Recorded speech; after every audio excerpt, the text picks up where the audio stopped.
Hey everyone. Welcome back to The Fiction Wizard. Get ready for an amazing tale. What if the Addams family sensed dark magic on Harry at age 5 and Gomez sued Dumbledore for custody? Smash that like button and subscribe for more. Here we go.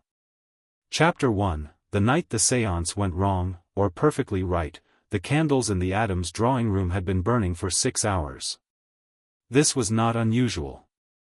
The candles in the Addams drawing room burned for extended periods with some regularity, occasionally in colors that did not exist in the visible spectrum, occasionally accompanied by sounds that the neighbors had long since learned to attribute to the wind, because the alternative explanations were worse. The house at 0001 Cemetery Lane had a particular relationship with fire. It fed it, it welcomed it, it treated open flame the way other households treated good lighting, which is to say, as something that made everything look better. What was unusual about tonight was that the séance had started at 9 in the evening with a perfectly reasonable agenda. Gomez wanted to check in with his great-uncle Bourbon, who had died under circumstances that the family still considered impressively creative, and Morticia wanted to ask her grandmother for the correct pronunciation of a particular curse she'd been practicing, and by 3 in the morning, it had gone somewhere none of them had planned. Gomez sat at the head of the table in his best pinstriped suit, because he saw no reason why communicating with the dead should be conducted in anything less than one's finest. His mustache was immaculate. His posture was the posture of a man who had never once slouched in his life and considered slouching a form of moral failing. Around the table, Morticia, pale and perfect in black silk, her fingers laced together on the table's surface, Wednesday, 8 years old and already possessed of a gaze that made grown men reconsider their life choices, Pugsley, 9, who had been promised he could stay up if he promised not to blow anything up during the ritual, a promise he was visibly straining against, Uncle Fester, whose head caught the candlelight and reflected it back in ways that candlelight was not meant to behave. And Grandmama, who had fallen asleep twice and woken back up claiming she hadn't been sleeping, she'd been meditating, which was different. The planchette on the board had been cooperative. Great-Uncle Bourbon had checked in, doing well, very busy. The afterlife had a marvelous card game running on Thursdays. Morticia's grandmother had provided the pronunciation, along with several unsolicited opinions about Morticia's posture, which was rich coming from a woman who'd been dead for 40 years. Grandmama had communicated with someone she refused to identify, exchanged what appeared to be a recipe, and gone back to meditating. Then, at 3:10, the candles all bent sideways at once. Not blown out. Not flickering. They bent, every single flame leaning east as if pulled by a current no one in the room could feel, and the temperature dropped by 15 degrees in the span of a single breath, and the planchette moved without anyone touching it. Gomez looked at Morticia. Morticia looked at the planchette. It was spelling something. Not a name, not the structured, deliberate letter-by-letter communication of a spirit that knew what it was doing. This was fragmented. Urgent. Like someone hammering on a door with both fists. H-E-L-P. Interesting, Wednesday said, and she was leaning forward now, her dark braids falling over her shoulders, her eyes tracking the planchette with clinical focus. Someone's in distress, Morticia said quietly. Her voice was its usual low, measured tone, but her fingers had tightened very slightly against each other. Not an adult. The signature is too small. Too scattered. A child, Gomez said. He wasn't asking.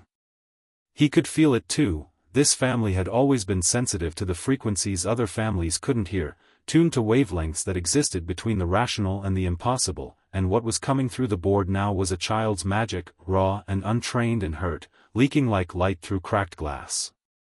Cara mia. Do you? Yes, Morticia said. I feel it. The planchette kept moving. Not letters now. Just circles. Distressed, repetitive, the supernatural equivalent of a child rocking back and forth. Fester pressed his palm flat to the table and his eyes rolled back, which was less alarming in this family than it would have been in most. He sat like that for 30 seconds while everyone waited, and when he came back he looked, for Fester, unusually grim. There's a binding on it, he said. Old magic. Blood magic. Something was attached to this child, and whoever did it, they did it on purpose. How old? Gomez asked. The binding? Years. Half a decade, maybe. The child. Fester was quiet for a moment. 5. Maybe younger. The room absorbed that. Pugsley looked at the planchette and then at his father. Are we going to help them? Addams stood up. He buttoned his jacket, both buttons, precisely, the way he always did when he was about to do something that required his full attention. He looked at Morticia, and she was already rising from her chair with the fluid, unhurried grace of a woman who had never needed to rush because the world consistently arranged itself around her timeline. Lurch, Gomez said. From the doorway, because Lurch was always in a doorway, appearing in them the way other people appeared in chairs, the massive butler made a sound that functioned as both acknowledgement and inquiry. Bring the car around. The Addams Family car was a 1938 Packard hearse that had been modified in ways that the original manufacturer would have found upsetting. It ran, by most accounts, on something that was not gasoline and made a sound on cold starts that had once prompted a noise complaint from a neighbor 3 streets over who described it in the official complaint as, like a organ being played backwards inside a thunderstorm. Gomez loved it without reservation.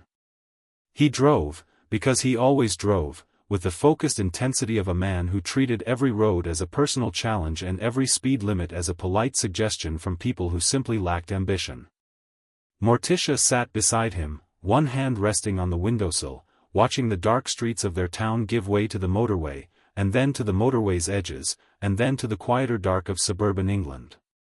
The feeling was stronger now that they were moving toward it. That was how it worked with this family. They didn't use maps, not for this kind of thing. They used the sensation, the pull, the frequency. Morticia had her eyes half closed and she was navigating by something that wasn't sight, and Gomez followed her murmured directions without question because in 32 years of marriage he had never once had reason to doubt her instincts. Surrey, she said, at one point. Gomez made a sound of mild distaste. He had opinions about Surrey. They were not favorable. They turned onto a street called Privet Drive at 4 in the morning, and Gomez cut the engine and let the car roll the last 100 yards in silence, and they both sat for a moment looking at the street. It was aggressively normal. Aggressively, almost violently normal, in the way that certain things were normal as a kind of defense, a statement, a declaration of values. Every house was the same house. Every lawn was the same lawn. The street lights hummed their identical hum. There were hanging baskets of flowers outside number 4 that looked as though they had been selected, planted, and maintained specifically to demonstrate that everything here was fine and orderly and exactly as it should be. Morticia looked at number 4 for a long moment. There, she said. You're certain? The magic is coming from inside that house. She paused. From under it, I think. Or very low. Ground level. They got out of the car. Gomez straightened his jacket again, a habit, a ritual, the physical equivalent of clearing his throat before speaking, and Morticia moved beside him, and they walked up the path to the front door with the unhurried confidence of people who had never once in their lives felt like they didn't belong somewhere. Gomez knocked. He knocked at 4 in the morning on a suburban Surrey door, and he knocked with the full, resonant authority of his fist, 3 times, the kind of knock that meant I know you're in there and I am prepared to wait. Nothing for 30 seconds. Then a light went on upstairs. Then footsteps, heavy and annoyed, and the sound of a lock being turned with excessive force, and the door opened to reveal a very large man with a very red face and a mustache that was, in Gomez's professional assessment, making very poor life choices. Vernon Desley looked at the 2 people on his doorstep, the man in the pinstriped suit with the impeccable mustache and the expression of a person who found everything mildly entertaining, the woman in black silk who was looking at Vernon with the specific quality of attention usually reserved for things pinned to specimen boards, and his face went through several colors. What in the, it's 4 in the bloody morning, Mr. Desley," Gomez said pleasantly. "My name is Gomez Addams. This is my wife, Morticia. We've had some concerns about a child in your household and we thought we'd pop by to discuss them." Vernon's face settled on a deep, mottled red. "Pop by? At 4 in the morning? We're night people," Morticia said, with a smile that could have meant anything. "I don't know who you are or what you think you're doing, but you can take yourselves right off my doorstep, the cupboard under the stairs," Morticia said. Vernon stopped. It was not the stopping of a man who didn't understand what she meant. It was the stopping of a man who understood exactly what she meant and had not expected anyone to say it. His face, which had been charging toward purple, went to something paler. "I don't know what, there is a child sleeping in the cupboard under your stairs," Morticia said, and her voice was still perfectly level, perfectly pleasant, perfectly arranged, but something had shifted behind her eyes that made Vernon Desley take one involuntary step backward. "He is 5 years old. He is carrying magic on his skin the way a person carries burns. Something was pressed into him and it has been bleeding into the atmosphere of this house for years, and nobody in this house has treated it, soothed it, or shown the slightest interest in doing either. We felt it from 3 counties away." Vernon's mouth opened and closed. "May we come in?" Gomez said, and it wasn't quite a question. The cupboard was under the stairs, exactly as Morticia had said. It had a lock on the outside, which Gomez noted with the particular quality of attention he gave to things he intended to remember very clearly for later.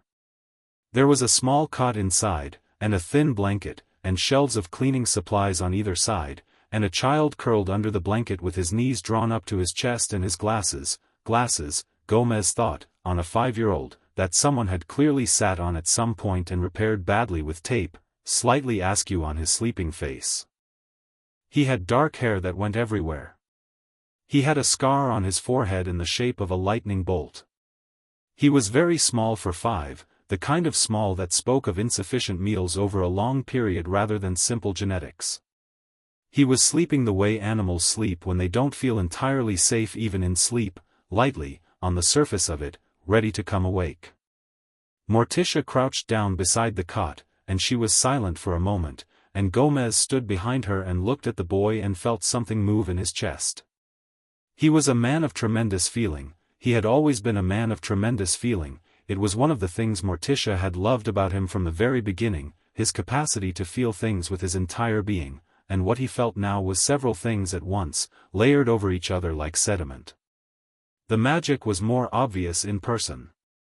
It was dark, yes, but it wasn't the boy's darkness, that was the thing, that was what had been so clear from the séance and was clearer still now. The boy's own magic was bright and warm and slightly chaotic, the way a child's uncontrolled magic always was, like sunlight through water. What was on him was something else entirely.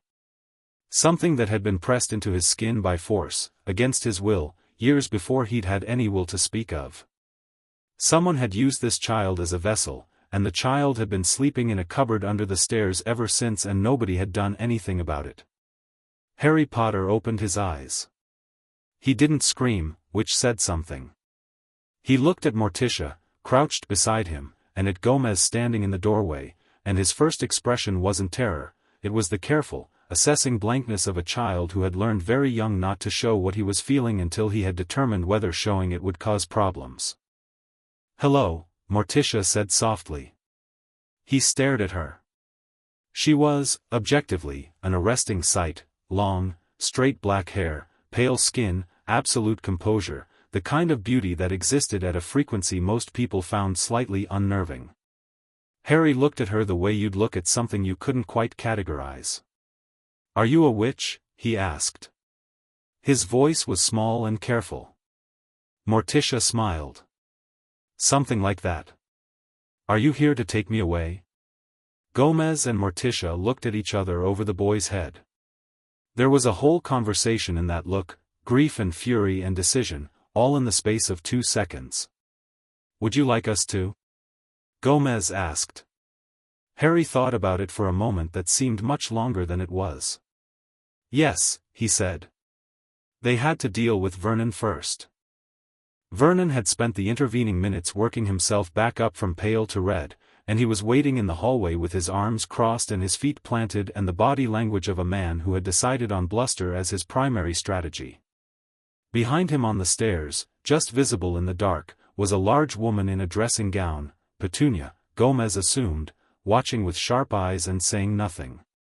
"You can't just take him," Vernon said.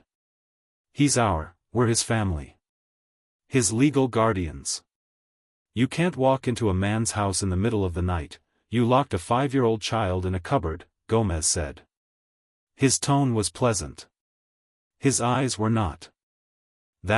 He's fine, he's perfectly. You locked a child with an active magical wound in a cupboard under your stairs and you've been doing it for, how long, Mr. Desley? How long has he been sleeping in there? Gomez tilted his head. Because based on the damage, I'd estimate since shortly after he arrived. Which would make it approximately 4 years. Give or take. Vernon's color was doing complicated things again. He's fine, Vernon repeated, but it had lost its conviction. Morticia had come out of the cupboard with Harry, who was standing slightly behind her in the way that children stand behind adults they've decided, provisionally, to trust. He was wearing oversized pajamas that had clearly belonged to someone considerably larger. Pugsley's hand-me-downs, Gomez thought with a sharp pang, were a different thing entirely, and his feet were bare on the hallway floor. He's wearing Dudley's old clothes, Petunia said suddenly, from the stairs. It was the first thing she'd said. Her voice was odd, thin and defensive, but with something underneath it that Gomez couldn't immediately place. Yes, Morticia said, looking up at her. I can see that. I've fed him. I've housed him. You've done the minimum required by the definition of keeping someone alive, Morticia said, and her voice was so gentle saying it that it took a moment for the full weight of the words to arrive. That's not the same as caring for him. I think you know the difference. Petunia looked away. Here is what is going to happen, Gomez said, and he put his hands in his pockets and rocked once on his heels, and his tone shifted into something that was still pleasant but had acquired an edge of precision. My wife and I are going to take this boy home tonight. We will be filing paperwork in the morning, Muggle and otherwise. I've already been on the telephone to my solicitor, who keeps unusual hours by professional necessity, and you will hear from us through the appropriate channels. If at any point before those channels have resolved the matter you attempt to involve the police, I will be delighted to explain to the police why the child was sleeping in a cupboard. If at any point you contact the people who placed him here, I will be equally delighted to have that conversation in a public forum. Are we clear? Who are you? Vernon said. Who do you people think you are? Gomez smiled. It was a magnificent smile, warm, wide, a little dangerous. We're the Addams Family, he said. I can't wait for you to find out what that means. He offered his hand down to Harry, who looked at it for a moment and then took it. They walked out of number 4 Privet Drive at 4:20 in the morning. Lurch, who had materialized from somewhere without anyone quite registering when, opened the rear door of the hearse. Harry climbed in and sat on the leather seat and looked out the window at the house and the perfect, aggressive normalcy of Privet Drive, and Gomez settled in beside him, and Morticia took the passenger seat, and Lurch drove. Nobody said anything for a while. Then Harry said, "Where are we going?"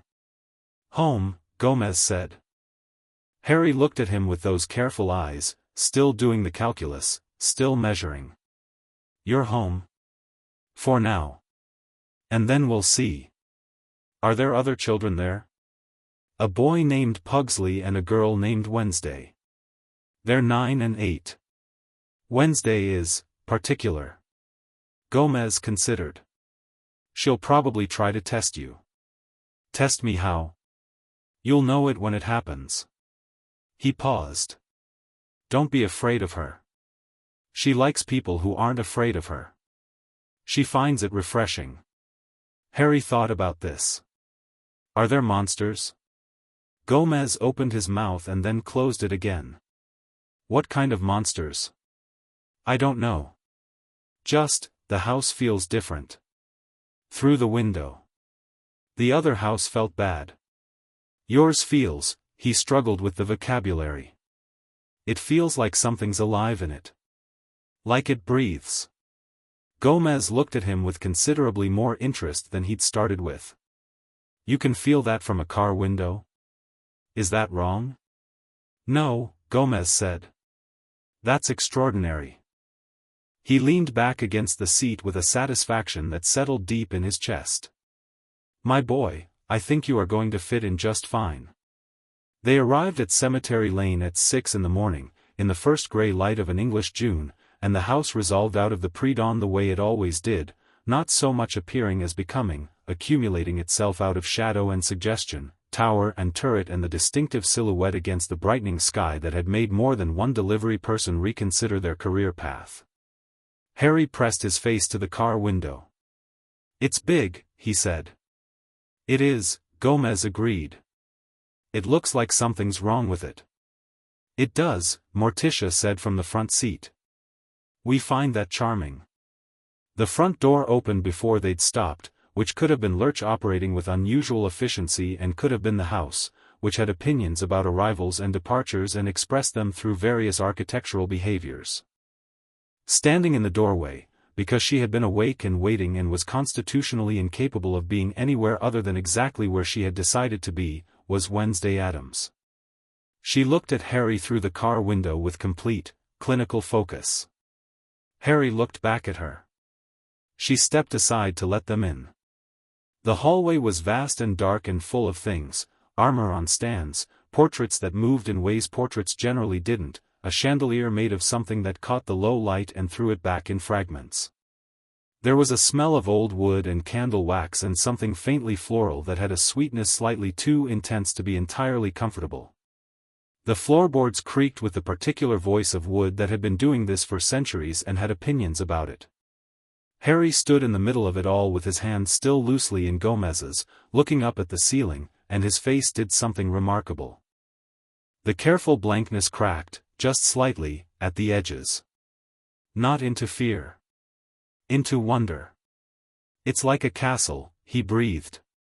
We prefer to think of castles as being like this, Morticia said, setting her bag on the hall table. Though we concede they had priority. Pugsley appeared at the top of the stairs in striped pajamas, rumpled with sleep, a catapult in his hand that he appeared to have been carrying even while sleeping. He peered down at Harry with bright, interested eyes. Is that him? He said. The one from the séance? This is Harry, Gomez said. Harry, this is Pugsley. Pugsley grinned. It was a large, uncomplicated grin, the grin of someone who had found the world consistently interesting and expected it to continue being so. He came down the stairs 2 at a time. "D'you like explosions?" he said. Harry blinked. "I don't know. I've never, I'll show you some tomorrow." "Not the big ones, Dad says I have to work up to those." He paused, reconsidering. "Well, maybe one big one. To start." Wednesday came to stand beside Harry with the quiet deliberateness of someone who was positioning themselves in relation to a new variable in an experiment.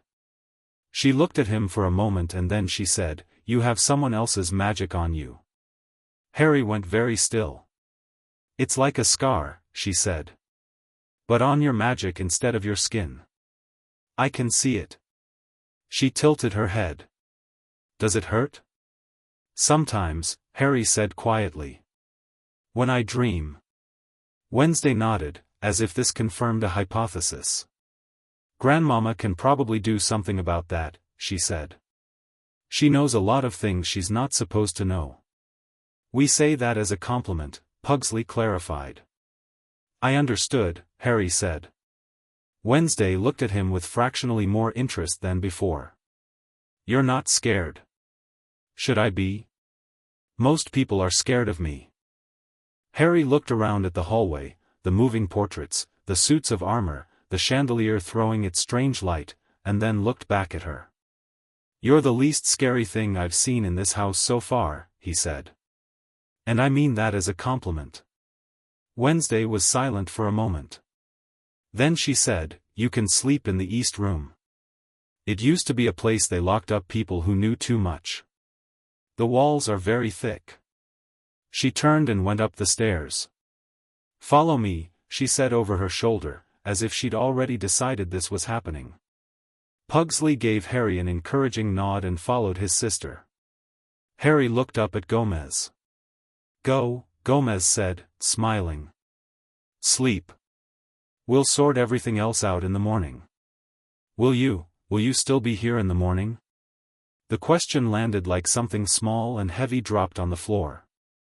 Gomez looked at him, at this boy who'd been sleeping in a cupboard, who'd been kept like something that needed to be contained, who had been taught that the people who were supposed to be there consistently weren't, and he crouched down to Harry's eye level and he said, without any particular ceremony, Harry.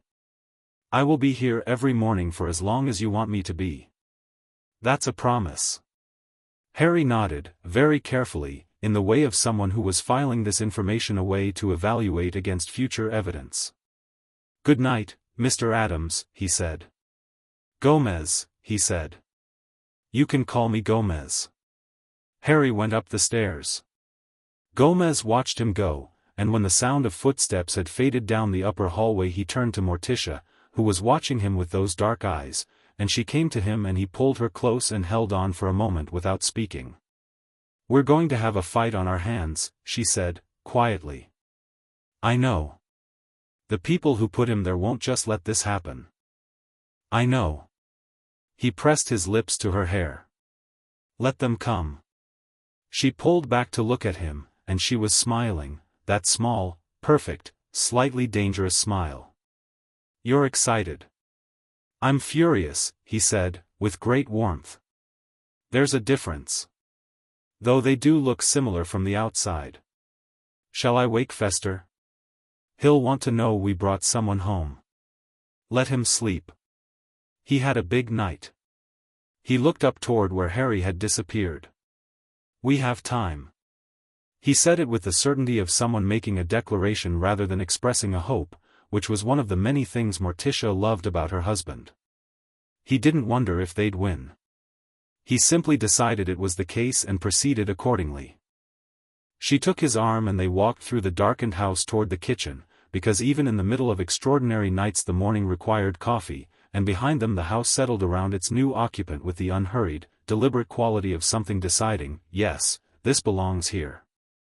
At 8 in the morning, Gomez sat at his desk with 3 phones, an ashtray, a cup of coffee, and a focused expression that his family recognized as his "I am about to cause a significant amount of trouble for someone and I am happy about it" face. He picked up the first phone and dialed from memory. Frump.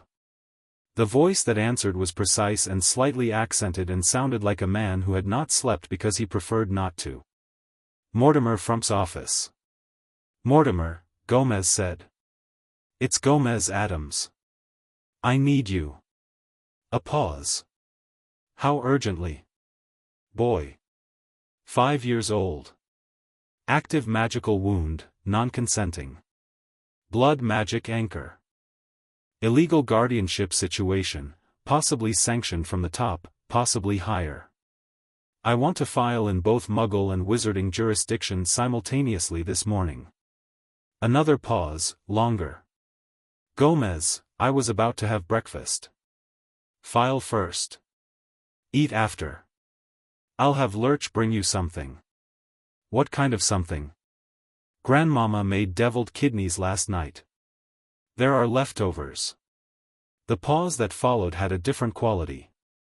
I'll need everything you have on the situation.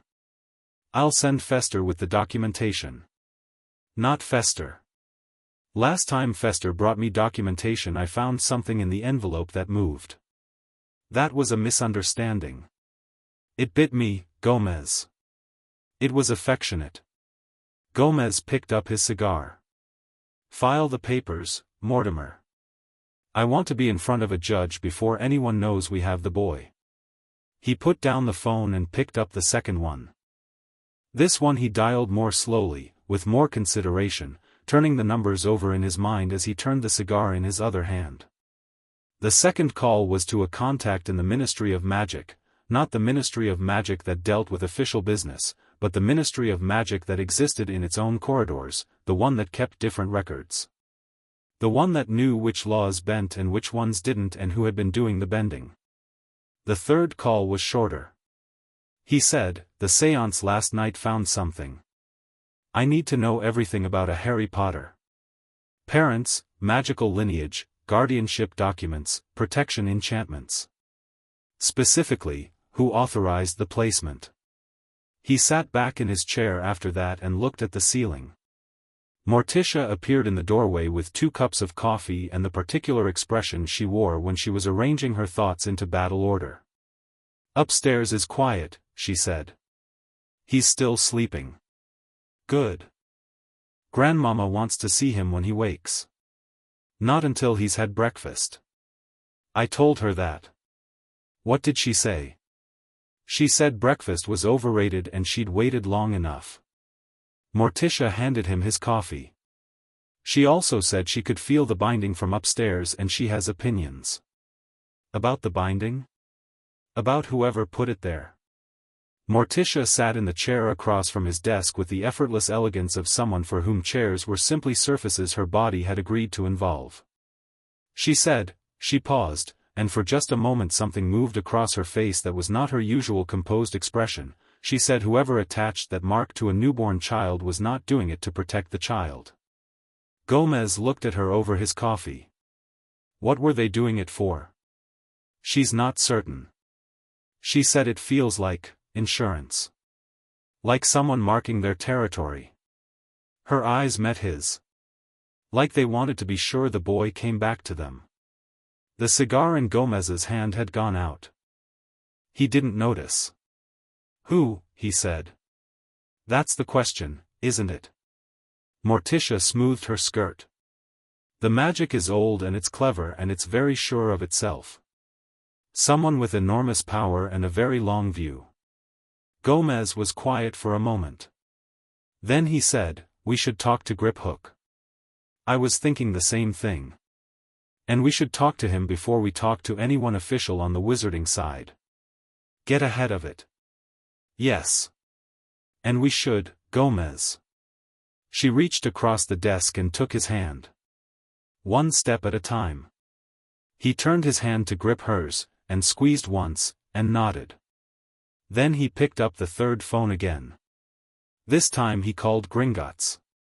Harry came downstairs at 9:30, wearing clothes that were still too big for him because they'd been all the Addams had to offer on short notice, a black turtleneck of Wednesdays that came to his knees, dark trousers rolled up twice at the ankle.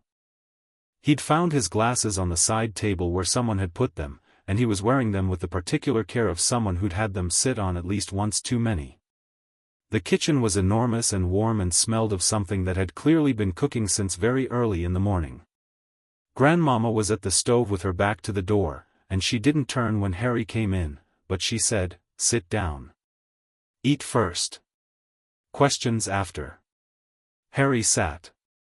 There was a plate in front of him almost immediately, not cereal, not toast, but actual food, eggs and something that smelled of herbs and spices, more food than he was accustomed to receiving without ceremony. He ate carefully, because he'd learned to eat carefully, to pace himself, to not seem too eager. Grandmama watched him from the stove without commenting on this, which he appreciated. When he'd finished, she came and sat across from him with her own cup of tea and she looked at him with the eyes of someone who had seen a very great deal and had organized it into useful categories. "Show me your arm," she said. He pushed up the turtleneck sleeve. She took his wrist, turned his arm over, and looked at the inside of it for a long moment without touching. Her expression gave nothing away. "And your forehead," she said. He pushed his glasses up and tilted his head forward. She looked at the scar for a longer time. Her mouth pressed into a thin line that didn't quite constitute an expression. "Someone bound something to you," she said at last. "When you were a baby. I expect you've always known something was there, not in those words, but you felt it." "Like wearing a coat that isn't mine," Harry said. She looked at him with slightly sharper attention. "That's exactly right. Whose coat is it?" "I don't know." I don't know either, she said. Not yet. But I will. She stood up, taking her tea. Can you do magic? I'm not supposed to. That's not what I asked. Harry looked at the kitchen table. Things happen sometimes. When I'm scared, or angry, or things move. Or I move without meaning to. Once I ended up on the school roof when some boys were chasing me. He looked up at her. The people I was living with didn't like it. The people you were living with, Grandmama said, are not here. She put her tea down. Do it again. Move something. The salt shaker. I don't know how to, not with your hands. With whatever it is that lives behind your ribs. You know what I mean. He did know what she meant. He'd never had a name for it, but he knew exactly the thing she was describing, the warm, fizzing pressure in his chest that built up when he was emotional, the thing that reached out and grabbed the world when he wasn't controlling it. He looked at the salt shaker. He let the feeling build instead of pushing it down, which was new, which was terrifying, which was also, thrilling was the word that came to him, and he didn't have a frame of reference for feeling thrilled without immediately expecting punishment after. The salt shaker slid across the table, smoothly and deliberately, and stopped in front of him. Grandmama nodded once, as if confirming something she'd already known. Good, she said. We'll start properly tomorrow. Today, Gomez will explain things to you. Tonight you can blow up something in the garden with Pugsley if you want. It will make him feel like you've accepted him. Is that a normal way to make friends here? Here, Grandmama said, returning to the stove, it's a love language. Gomez found him in the garden an hour later. Harry was sitting on a stone bench between two very large and enthusiastic rose bushes that had thorns the size of thumbtacks and blooms that were such a deep red they were almost black, and he was looking at the sky with the expression of someone updating a significant number of assumptions about the world. Gomez sat beside him. He had his cigar. Questions, he said. Go. Harry looked at him. The magic on me. The coat. Is it dangerous? We don't know yet. Grandmama is working on it. Likely, it will be fine once it's addressed. What does it do? We don't know that either. Not precisely. But, he paused, deciding on honesty, because this child had been lied to by omission for too long and could clearly detect the difference. It feels like a tether. Like someone wanted to be able to find you. Harry absorbed this. The people who put me with the Dursleys. Are they coming back for me? Probably. Will you let them? Gomez looked at him steadily.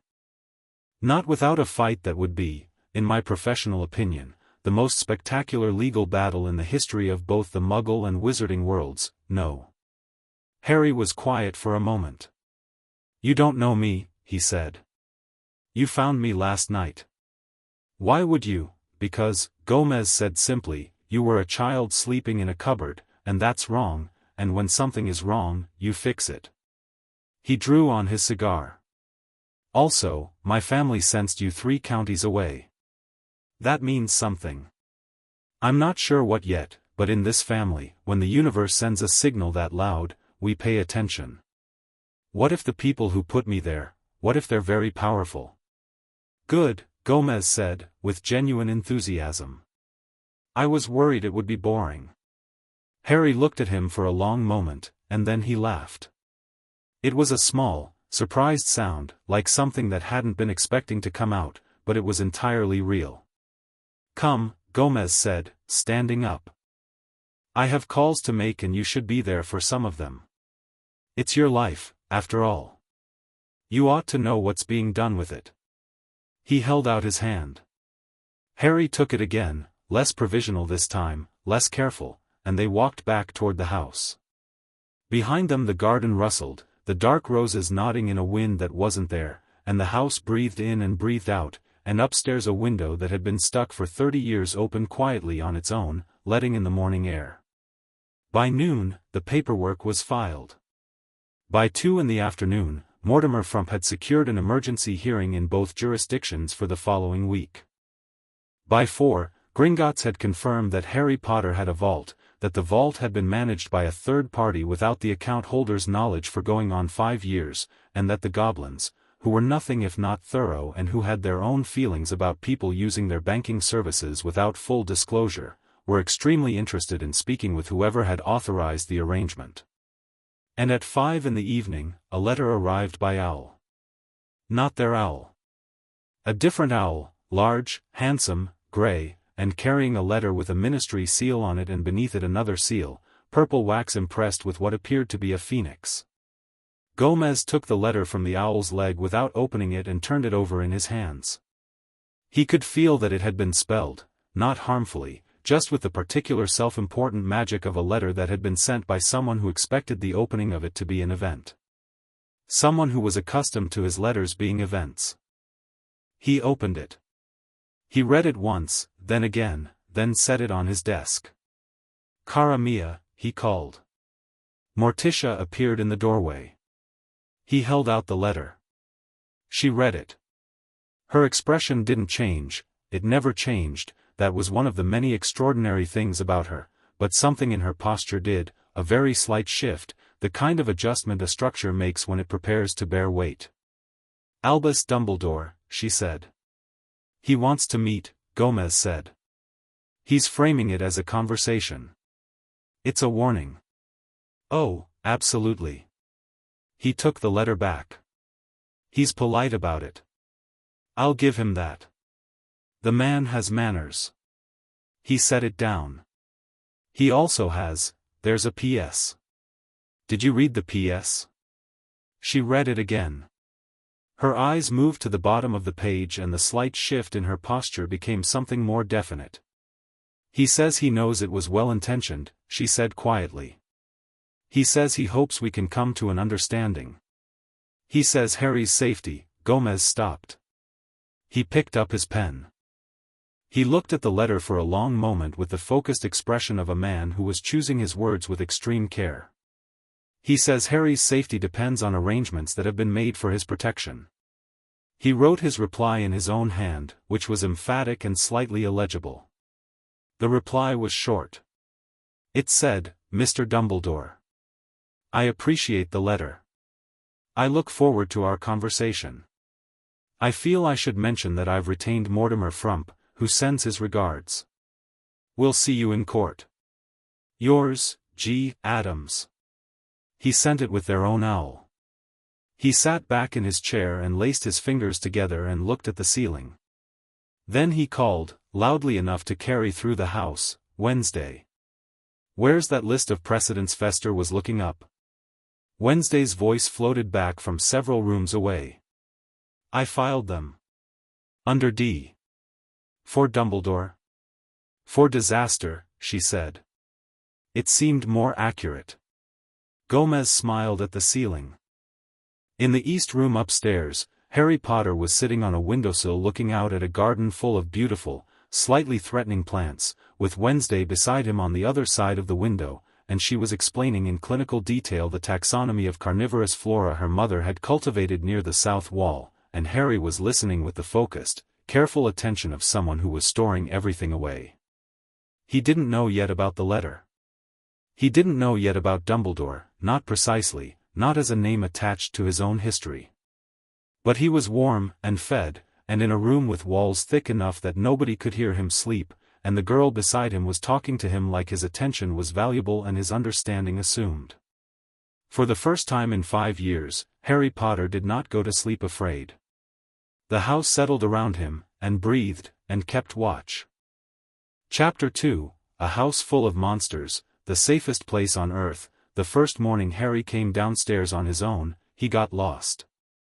Not badly lost, the house wasn't malicious about it, it just had opinions about layout that didn't align with any architectural logic a person raised in Surrey would have developed.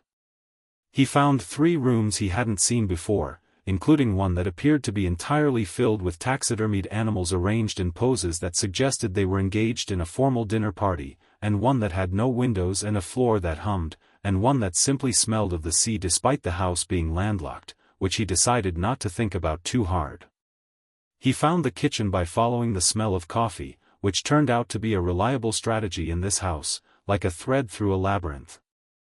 Pugsley was already at the table with a bowl of something and a book about volcanoes open beside him, reading with the hungry attention of someone who was looking for applicable knowledge rather than general enrichment. He looked up when Harry came in and grinned his big uncomplicated grin. "Wednesday says breakfast is at 8, he said. "But Grandmama starts cooking at 6. If you come down early enough you get the first batch of whatever she's making." "What is she making?" Pugsley looked into his bowl. "Black pudding and something she won't name. It's good though." Harry sat. Grandmama put a plate in front of him without being asked. He ate. This was how the first week went, a series of small rituals assembling themselves into a shape that was, tentatively, something like routine. Harry learned the reliable landmarks, the kitchen by smell, the drawing room by the way the floorboards talked, Wednesday's room by the faint chemical tang that seeped under her door and that everyone treated as a normal environmental condition. He learned that Lurch would appear in doorways when needed and sometimes when not needed, and that this was simply a feature of the house rather than anything to remark upon. He learned that Uncle Fester slept in a room in the East Tower and occasionally the room glowed at night, and that this was also fine. He learned that the portraits talked. This was the detail he'd been circling most carefully. The portraits in the hallway and on the stairs and in the study were oil paintings of people in old-fashioned clothes who watched you when you walked past and occasionally made remarks. The first time one addressed him directly, a severe-looking woman in Elizabethan dress who said, from the landing wall, "You must be the new boy. You have interesting energy for someone so small." Harry had stopped dead and stared. The portrait waited. "Thank you," Harry said eventually, because it seemed like the safest response. "Don't thank me," the portrait said. It was an observation, not a compliment. "Though I suppose it could be both." She leaned slightly forward in her painted chair. "The marking on your forehead is old killing curse residue, by the way. Someone used you to break a curse. Terrible business. Very effective, though." Harry stared at her for a long moment. "Sorry, who are you?" "Griselda Addams. I died in 1698. It was entirely worth it." She settled back. "You should talk to the boy, Gomez. He has most of it figured out already, but he needs to hear the killing curse piece from someone the goblins will accept as an expert witness." "I don't know what any of that means." "You will. You have a good head. I can tell from the energy." She looked him over. "Also you survived a killing curse as an infant, which is either extraordinary luck or extraordinary magical potential. Probably both. Run along." Harry ran along. He found Gomez in the study, on the telephone, gesturing expansively with his free hand in the manner of a man who made large gestures as a conversational tool. He waved Harry to a chair without breaking the conversation, and Harry sat, and listened, and within 2 minutes had understood that Gomez was arguing with someone at the Ministry of Magic about a document, something about the guardianship being registered with the Wisengamot rather than standard family services, and that Gomez was winning the argument through a combination of legal precision and sheer force of personality. When he hung up he looked at Harry and said, "The portrait told you about the killing curse?" "Yes. We were going to tell you ourselves. We were building up to it." He didn't look sorry, exactly, but he looked like a man recalibrating his timeline. "Griselda jumps ahead. It's a habit of hers. She died doing it. Should I be upset?" Harry asked. "About the killing curse thing. I don't know what the correct reaction is." Gomez considered him. "What's your instinct?" "I feel like I should be more alarmed than I am. But everything in this house is." Harry paused. "Normal is relative, here. A killing curse on a baby feels like medium-level strange, in context." Gomez let out a laugh that was genuine and surprised, a big warm sound. "Medium-level strange. Yes.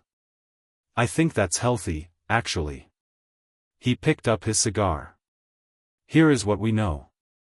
Your parents were killed when you were 15 months old by a dark wizard whose name the wizarding world is very squeamish about saying aloud. He tried to kill you as well. The curse failed. We don't know exactly why. The goblins have a theory involving blood magic and sacrifice, which is to say your mother died protecting you and that protection became a shield. The rebound killed him instead. Or almost killed him. He's not entirely gone, which is information we have from our own sources. Harry sat very still. My parents. James and Lily Potter. Both magical. Both, by all accounts the goblins shared, remarkable people. Gomez's voice was careful. Not soft, exactly, he was not a soft man, but measured. They died defending you. Not because of anything you did. Because someone decided you needed to die and they put themselves between you and it. Harry looked at his hands in his lap. The man who put you with the Dursleys, he said quietly. The letter you got. Dumbledore. Yes. He knew about the cupboard. He can't have known the specific details. But he knew the general conditions, I think. He chose those people for a reason. Gomez put down the cigar. The reason is something we're going to establish legally. It relates to the binding on your magic. What is the binding? Harry said. Grandmama won't tell me yet. She says she's still studying it. She's being thorough. She doesn't want to say something incorrect. Gomez leaned forward with his elbows on his desk, which was the closest he came to being serious without a courtroom around him. What I can tell you is that it isn't there to hurt you. It's anchoring something. An old protection. But protections can be repurposed. Used for control, rather than care, if the person using them has different priorities than the person who cast them. My mother cast it? Her sacrifice did. Yes. But someone else has been managing it. Maintaining the anchor. Keeping you at a particular address because the protection is tied to a place, not a person. He looked at Harry steadily. Someone decided that what mattered was the magic. Not you. Harry processed this for a long moment. You're saying he kept me in that house because the magic only works there. Not because they were good to me. That is precisely what I'm saying. And now that I'm not there, the protection loosens. Which is either a security risk or a liberation, depending on how you look at it. Gomez picked the cigar back up. I'm looking at it as a liberation. Dumbledore, I suspect, is looking at it as a problem he needs to solve. Can he take me back? Not, Gomez said, with the absolute certainty of a man who had already decided the answer to this question and simply needed the world to catch up, while I am alive and Mortimer Frump has access to a filing cabinet. Wednesday's tests began on the third day.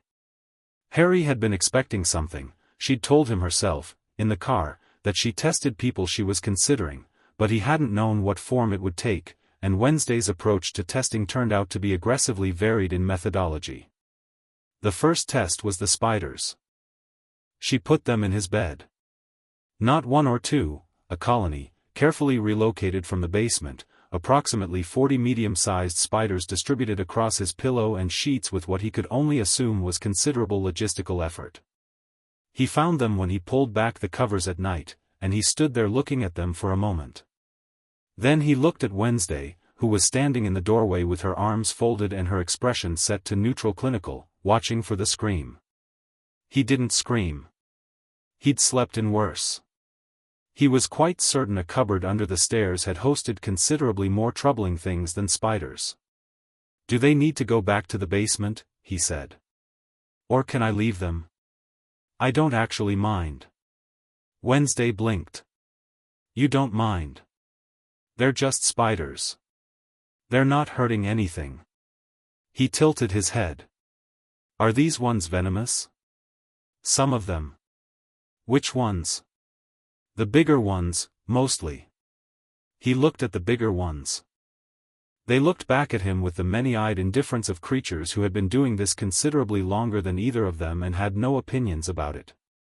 "I'll just sleep on the other side," he said. "They seem like they've set up already." Wednesday studied him for a moment with the expression she wore when a hypothesis had been disproved and needed replacing. Then she nodded once and turned and walked away, which Harry had already learned was her version of satisfied approval. The second test was subtler. She left a book on his bed, old, dark cover, no title on the spine, and watched from a distance to see what he did with it. He opened it. He read it. It was, as best he could tell, a partial catalogue of dark magical creatures, handwritten in several different hands over what appeared to be a very long time, with annotations that ranged from the scholarly to the frankly alarming. He read the whole thing and left it on the desk in the study with a note that said, "Third annotation on the Kelpie entry has a factual error about salt water. Also the last chapter is fascinating. Is there a second volume?" There was a second volume on his bed the next morning. The third test involved what Wednesday referred to, briefly and without elaboration, as a social experiment, which turned out to mean that she introduced him to a 12-inch garden snake named Cornelius who lived in a glass case in her room and watched to see if Harry would be frightened. He was not frightened. He looked at Cornelius for a moment, and then he said, "Hello." And Cornelius said, "Hello. You smell different from the others." And Harry said, "Different how?" And Wednesday said, very quietly, "What did you just say?" Harry looked at her. "I said, different how?" He said, "I smell different from." He stopped. He looked at the snake. He looked at Wednesday. "I can understand him." "Yes," Wednesday said. "I can hear that." She was looking at him with her most focused expression yet, the one she reserved for phenomena that demanded thorough investigation. "That's Parseltongue. It's a very rare ability." "Is it bad?" "It's dark magic adjacent by reputation. Most Parselmouths in recorded history have been dark wizards." She tilted her head. "I find it interesting. Should I be worried about it?" "No. It just means you have an unusual magical inheritance." She looked at Cornelius, who was watching Harry with what might have been interest. "Most people would find that concerning. I find it clarifying." "Clarifying of what?" "That the magic in your family line runs deep and complicated and has nothing to do with whether you're a good person." She sat down on her chair with the deliberateness of a judge taking a seat. "Magic doesn't indicate morality. Most people don't understand that. They think certain abilities are inherently good or bad. They're not. They're just abilities." Harry sat on the edge of her desk. "The dark wizard who killed my parents. He was a Parselmouth too?" "Yes." "Then I got it from him?" "Through the curse?" "Possibly from him. Possibly from a common ancestor. Possibly both." Wednesday looked at him. "Does that bother you?"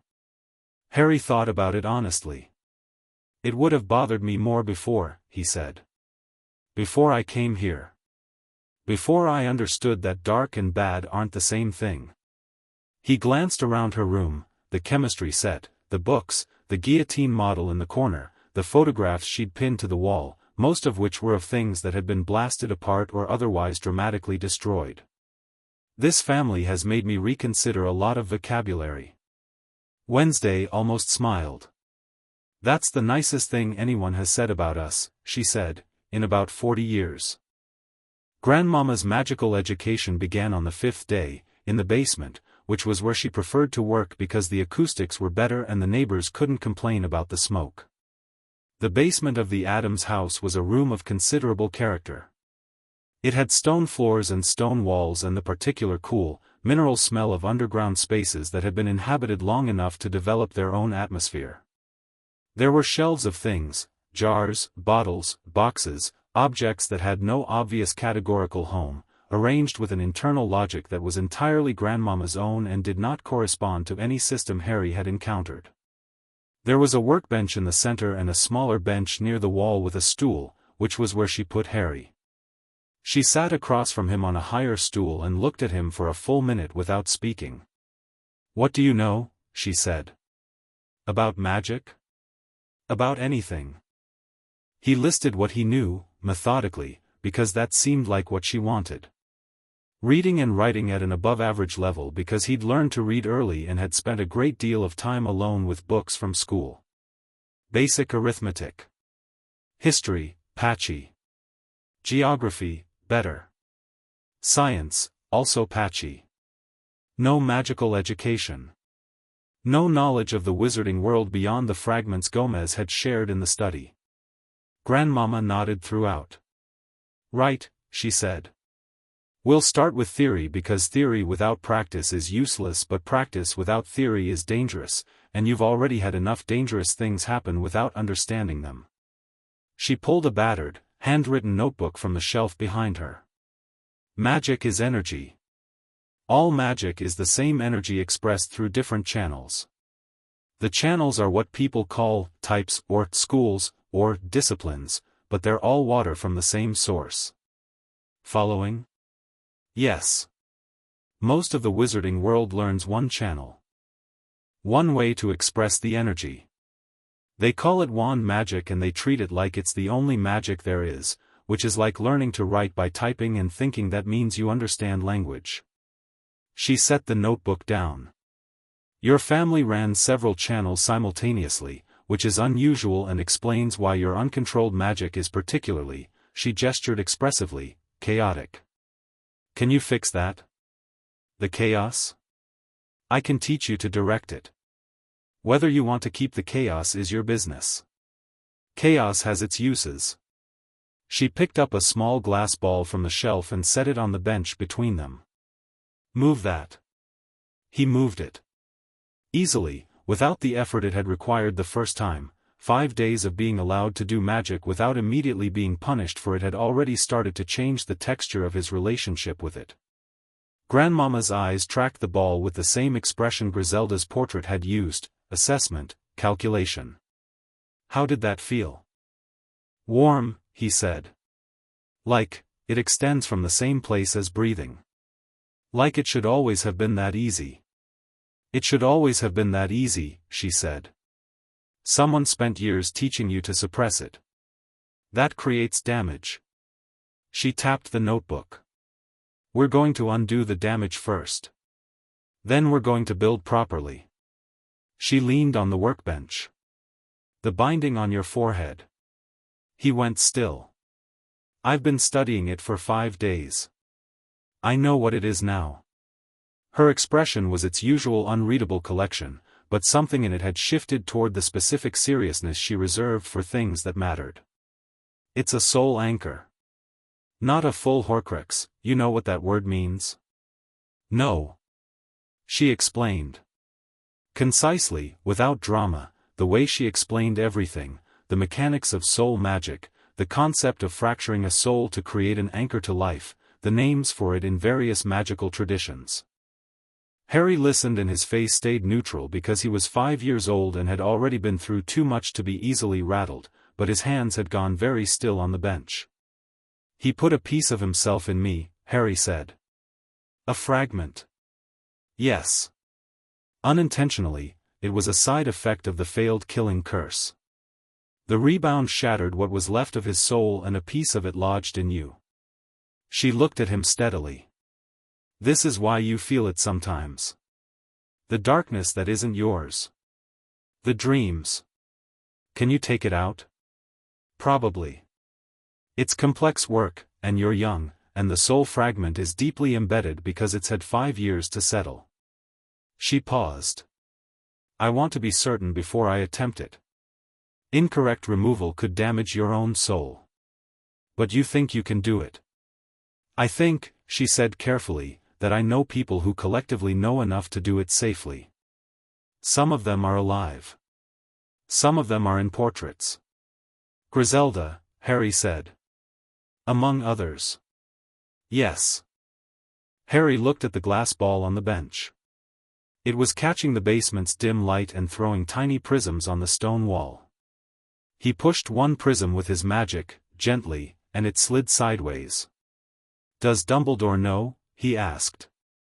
"About the soul fragment?" Grandmama was quiet for a moment. "I believe he does. Then he knew I had a piece of the dark wizard's soul in me, and he put me in a cupboard and left me there for 5 years. That appears to be the case." Harry slid the prism back to where it had been. "Okay," he said. "Let's start with theory." Grandmama looked at him for a moment, long enough for it to mean something, and then she opened the notebook. "Fester taught him chess. This happened naturally, organically, the way things happened in this house, not as a scheduled lesson but because Fester was playing against himself in the drawing room and Harry wandered past and Fester, who had the attention span of a very bright and easily entertained ferret, immediately found teaching more interesting than the game he'd been winning. Fester's approach to chess was, like everything about Fester, aggressive, unconventional, and surprisingly effective. He opened with gambits that no classical strategist would have recommended and won through a combination of genuine tactical insight and the fact that he made moves his opponents couldn't anticipate because no rational person would have made them. He had once beaten a grandmaster in Minsk by sacrificing all but his king and 2 pawns and then winning from there through a series of moves that the grandmaster later described in a letter to his club as genuinely disturbing. "The point of chess," Fester said, setting up the board with his quick, slightly erratic hands, "is not to protect your pieces. Most people think it's to protect your pieces. The point of chess is to win. Sometimes protecting your pieces helps with that. Sometimes it doesn't. But if you lose your pieces you can't, says who? Your king is still alive, you can still win. You're thinking about the wrong thing." He tapped his head. "Think about the opponent's king, not your own pieces. Think about what they think you're protecting." Harry played 6 games that first day and lost all of them but in 6 different ways, which Fester assured him was excellent progress. "Each loss should teach you something different," Fester said. "If you lose the same way twice, you haven't been paying attention. What did this loss teach me? That sacrificing a bishop feels like a big deal in the moment but it changes the entire board dynamic afterward. Remember the feeling. That's what it feels like to make a move that looks like a mistake."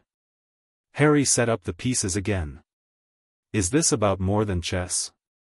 Fester gave him a look that was, for Fester, extremely sober. "Everything in this house is about more than what it looks like," he said. "That's the first rule." Morticia found him in the garden on the 6th evening. He was sitting in his spot between the dark roses, which he'd been systematically measuring over the past several days in the vague scientific spirit he'd absorbed from Wednesday. He had a notebook, a new one, Grandmama had produced it without being asked, and he was recording observations about which direction the blooms faced at different times of day. Morticia came and stood beside him for a moment, looking at the notes over his shoulder without comment. Then she sat beside him on the bench with the fluid ease that was simply how she moved through space. "How are you sleeping?" she said.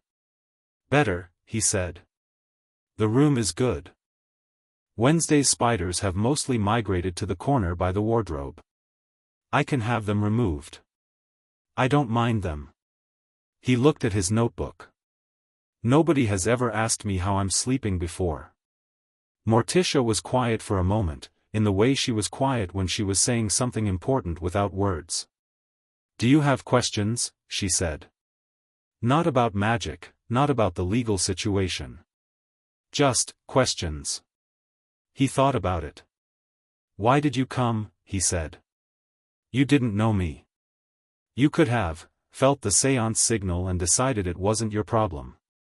Most people would have." "Most people," Morticia said, "are not this family." She looked at the dark roses. "We felt a child in pain. We knew the difference between a child who is dangerous and a child who is in danger.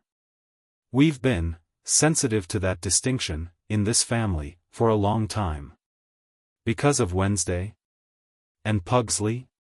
Because of all of us, at various points." She reached out and touched one of the roses, turning it gently. It turned back toward her when she let go, which roses generally didn't do. This family has always been on the outside of what the world considers normal. We've been feared, and avoided, and misunderstood in very specific ways. And because of that, we've always been able to see when someone else is suffering for the same reason. She looked at him. You weren't dangerous, Harry. You were in pain. There's a difference. Dumbledore didn't see that difference. Dumbledore, she said, with the precision of a woman choosing every word with intention, saw a resource. He saw something he'd built and maintained and was planning to use. He dressed it up as protection. He may have believed, genuinely, that he was protecting you. I think he may have convinced himself completely. She paused. But the test is simple, protection for whose benefit? You were not the primary beneficiary of any of the choices he made. Harry looked at his rose notes. He'd been doing this, organizing his thoughts into observations, recording things, trying to make sense of everything in the language of his new family, which was the language of careful measurement and honest conclusion. I think, he said slowly, that I'm angrier about it than I feel like I'm allowed to be. You're allowed to be exactly as angry as you are, Morticia said. I know. I'm just, he stopped. At the Dursleys I was angry a lot and I always had to make it smaller. Stuff it down. Make myself smaller. He looked at her. Here it feels like I could be full-sized and there would still be room.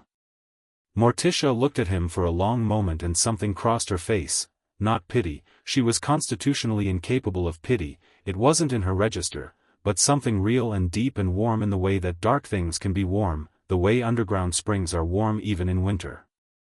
There is always room here, she said. For all of it. For whatever size you are. She stood up, smoothing her dress. Come inside.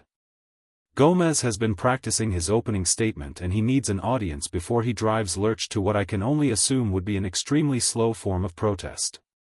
Harry closed his notebook and got up and followed her in, and when he passed through the kitchen door the light from inside caught him fully and he looked, Grandmama noticed, looking up from the stove, and filed it away. He looked less like a boy who was trying to take up as little space as possible, and more like a boy who was starting to understand what he was made of. The owl from the ministry arrived on the 7th day. Not Dumbledore this time. The ministry itself, an official letter with 3 seals and the kind of bureaucratic formality that had been designed to intimidate, which Gomez read at the breakfast table while eating eggs and periodically making noises that might have been interest or amusement, it was hard to tell. They want a welfare check, he said, setting the letter down. On Harry? Morticia said. A ministry representative wants to visit within 48 hours to ensure the child is, and I quote, settled in appropriate circumstances. Appropriate circumstances. Morticia poured her coffee. Meaning they want to look at us and decide whether to challenge the filing. That's the subtext, yes. Gomez looked at Harry across the table. They're going to come and look at this house and at this family and they're going to try to determine whether we're suitable. Are you? Harry said. Everyone at the table looked at him. He shrugged. I'm asking seriously. I know what I think. But from their perspective, from the perspective of someone who doesn't know this family, what are they going to see? Gomez and Morticia exchanged a look. Then Gomez said, with a slow smile that had something almost loving in it, that is an excellent question. Fester's room glows at night, Harry continued. There are moving portraits. Grandmama's basement has things in jars that I'm fairly certain are illegal in at least 2 countries. Wednesday has a medieval torture device in her room that she refers to as a project. The garden eats birds. The garden doesn't, Pugsley started. The east shrub ate a pigeon on Wednesday. Harry looked at him. I saw it. Oh, that's new, Pugsley said, with admiration. My point, Harry said, looking at Gomez, is that they're going to use all of that. The way I looked at it when I arrived, that's how they'll look at it. They'll see strange and they'll call it dangerous. Gomez was looking at him with the expression he'd had in the garden the first morning, the one that said he was updating his assessment. "And your recommendation?" "Let Morticia do the talking," Harry said immediately. "She's the most," he searched for the right word, legible. "To people who don't know you yet. She speaks their language. She can make normal people feel like everything makes sense without lying about any of it." Morticia looked at him with genuine, warm surprise. "Also," Harry added, "maybe Fester could be elsewhere for that day. Just as a precaution." "That's fair," Fester said, unoffended. He helped himself to more toast. "I'll go to Diagon Alley. Gringotts owes me a meeting anyway." "And Wednesday," Wednesday said, looking up from her own breakfast with her dark eyes level on him, "is not going to pretend to be something she isn't." "I know," Harry said. "I'm not asking you to. I'm asking you to be you in the specific way you are when you're deciding to cooperate with something." He held her gaze. "You know the difference." Wednesday looked at him for a moment. Then she looked down at her breakfast again. "Fine," she said. Which was, from Wednesday, essentially enthusiasm.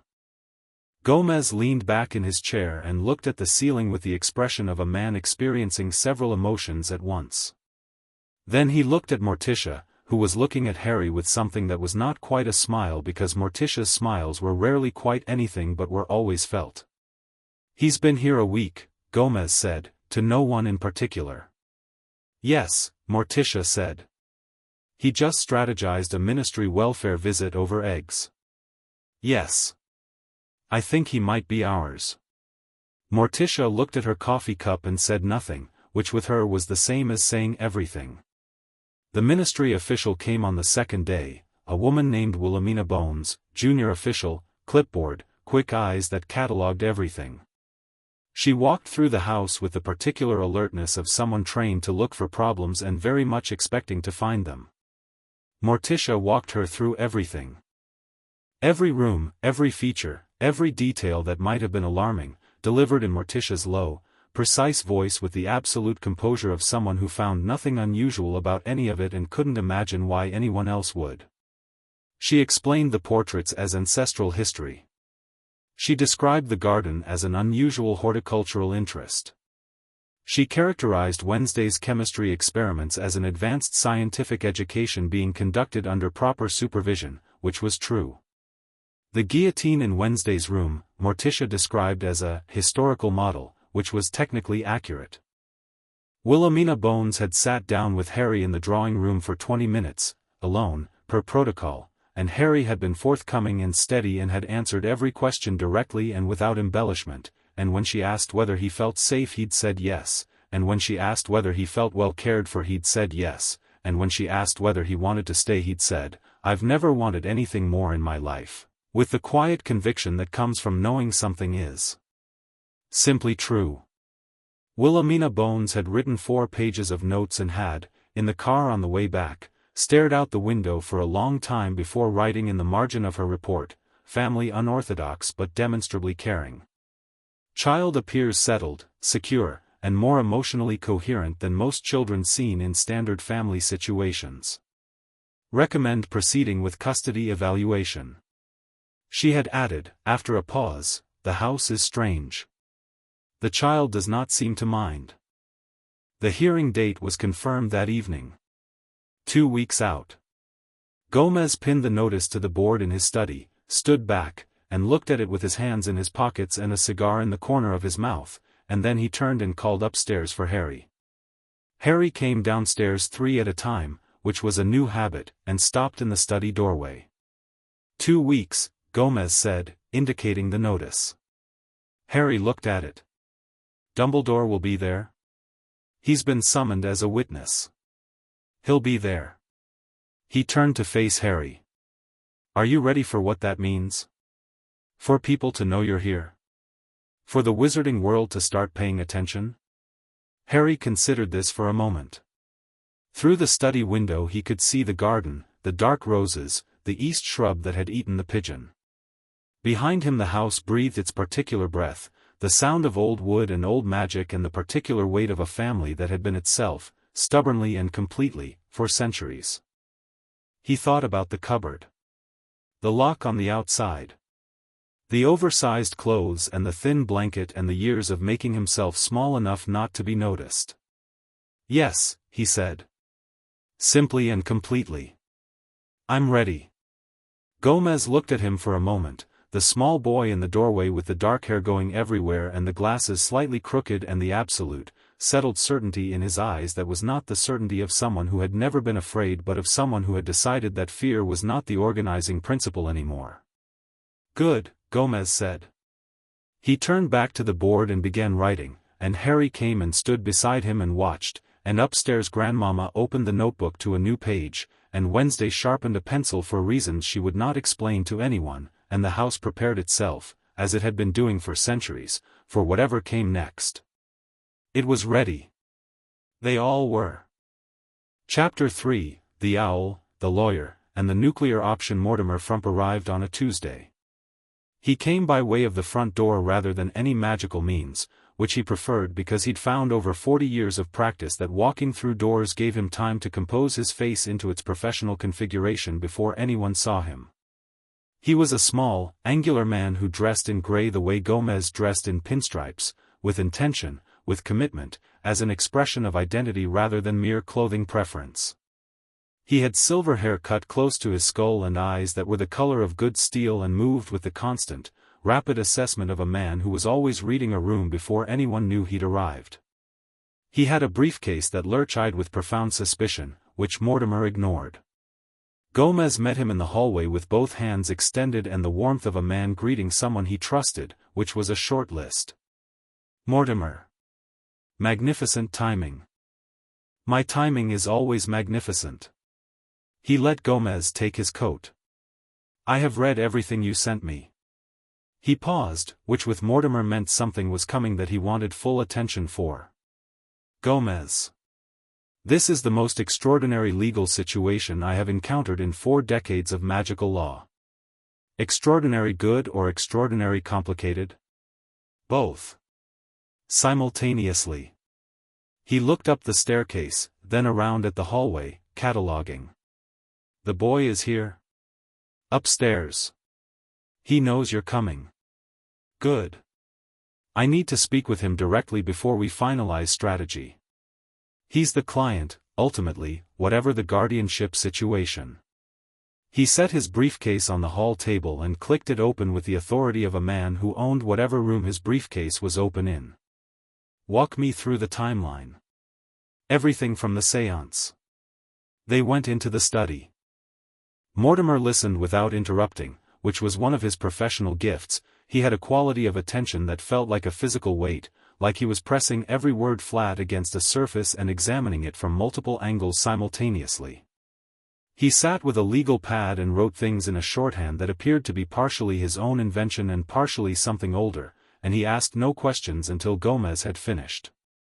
Then he sat back and looked at his notes and said, "All right. Here is where we are." He counted on his fingers, which was a habit he'd never broken and never tried to. 1. The guardianship placement was authorized by Dumbledore acting under an authority that isn't entirely clear. He may have had explicit ministry sanction or he may have been operating under an assumed mandate that nobody ever formally questioned because nobody wanted to question Albus Dumbledore. We need to know which. Gringotts is pulling the records, Gomez said. Good. 2. The blood protection tied to the Dursley address was a genuine magical safeguard, but its maintenance required Harry's continued presence in conditions of what I can only call sustained misery, which raises the question of whether Dumbledore knew the protection required that specific emotional context. Which I believe he did. Morticia, who was seated near the window with her tea, said, "The protection draws on love. Lily Potter's sacrifice. It requires Harry to be somewhere he is, notionally, blood family. Blood family who feel something for him, yes." Mortimer's eyes moved to her. And the Dursleys very obviously didn't. Which Dumbledore would have known within a year of placing Harry there, Morticia said. He has resources. He checks. And yet Harry was there for 5 years. Mortimer wrote something with emphasis. 3. The soul fragment. This is the piece that changes everything. This is what takes the case from guardianship dispute to something significantly larger. He set his pen down. If I can establish in front of the Wiesengemat that Dumbledore knowingly maintained custody arrangements for a child with an active dark magical artifact embedded in his soul, without treating it, without disclosing it, while simultaneously positioning that child as a future weapon against the dark wizard who created the artifact, that's the argument, Gomez said. That's the nuclear argument. Mortimer looked at him steadily. It wins the custody case. But it also opens questions about Dumbledore that the Ministry is not going to want opened. Good. Gomez. Mortimer's voice was carefully neutral. The Ministry will push back. They will not want this case to become what it could become. They will offer settlements. They will offer partial custody arrangements, supervised visitation, compromises. Tell me what you'd do with a settlement offer. Mortimer permitted himself a very small smile. I would find it deeply insulting and decline with precision. That's what I thought. Gomez picked up his cigar. We're not here for a compromise. We're here for the thing itself. Full guardianship. Formal wizarding adoption. Dumbledore formally censured and his authority over Harry Potter completely and permanently severed. Mortimer picked his pen back up. It's achievable. It's difficult. It will take everything we have. He paused. And we need Harry to be very clear about what he wants. The Wiesengemat has provisions for listening to the child in question when the child is above a certain competency threshold, which, he glanced at the doorway, Harry was standing in it. He'd come downstairs quietly, the way he'd learned to move at Privet Drive, and he'd been there for the last several minutes. I want to stay, Harry said. And I want it to be real. Not managed. Not a temporary arrangement that can be revised if someone with more authority decides otherwise.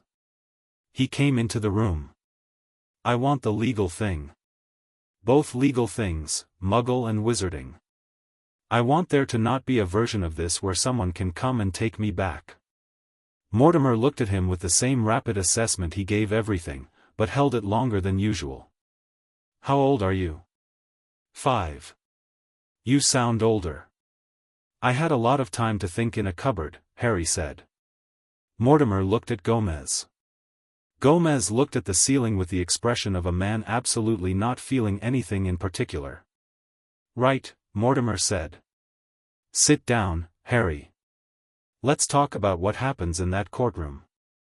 The owls started arriving on the third day before the hearing. Not Ministry owls, those had been accounted for, had been responded to, had been handled by Mortimer with the professional efficiency of a man who treated owls as a filing system. These were different. The first was from someone who signed themselves only as M.McG, short, precise, expressing concern for Harry's well-being and requesting confirmation that he was safe. The handwriting was upright and uncompromising and the letter had been folded into thirds with mathematical precision. Gomez wrote back confirming Harry was safe, that the family was in good health, and that if M.McG wished to visit the child she was welcome to do so through Mortimer's office in an official capacity. He signed it with his full name and sealed it with the Addams crest, which was a hand emerging from a dark background holding a rose, and which had once caused a postal clerk in Bavaria to faint. The second owl was from someone named Arabella Figg, who described herself as a neighbor of the Dursleys and expressed in 4 anxious pages that she had been keeping an eye on Harry on Dumbledore's instructions and was very worried that moving him had disrupted what she called the arrangements, and very sorry if she'd done anything wrong and really she'd always felt terrible about the whole thing. Gomez read this twice. Then he brought it to Harry. Harry read it. His face stayed neutral in the way it did now when he was processing something difficult, not blankly, but carefully, the way you hold a glass you're not sure about. She watched me, he said. For years. She knew. She knew something. It's not clear how much. She let me stay there. She may not have had the authority to remove you. She may have believed there was no alternative. Gomez watched him. She sounds genuinely sorry. Yes, Harry said. He reread the letter. She had cats. I used to sit outside her house sometimes when I needed to be somewhere Dudley couldn't find me. She gave me tea sometimes. He set the letter down. I don't know how angry to be at someone who was kind to me and also left me in that house. That's a complicated feeling, Gomez said. Yes. You're allowed to feel both. The kindness and the anger. Harry looked at him. I know. I've been practicing feeling multiple things at once. It's a new skill. He folded the letter back along its crease lines. Right back. Tell her she can come and visit if she wants. Tell her I said, tell her I don't hold it against her. But tell her clearly. He went back upstairs. Gomez sat at his desk and picked up his pen and wrote both letters and then sat for a moment with the pen held loosely in his fingers, looking at nothing in particular, feeling the specific weight of watching a 5-year-old be more emotionally sophisticated than most adults he knew.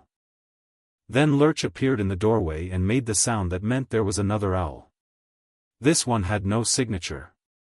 The letter was on plain parchment with no seal, no identifying marks, and handwriting that was copperplate and slightly archaic and absolutely, certainly Albus Dumbledore's. Gomez knew this because it had the same cadence as the first letter, the same particular self-possession, the sense of a man who had written so many letters in his life that every word arrived already considered. It was not addressed to Gomez. It was addressed to Harry. Gomez set it on his desk and looked at it for a moment, and then he called for Harry, and when Harry came in he said, "This came for you.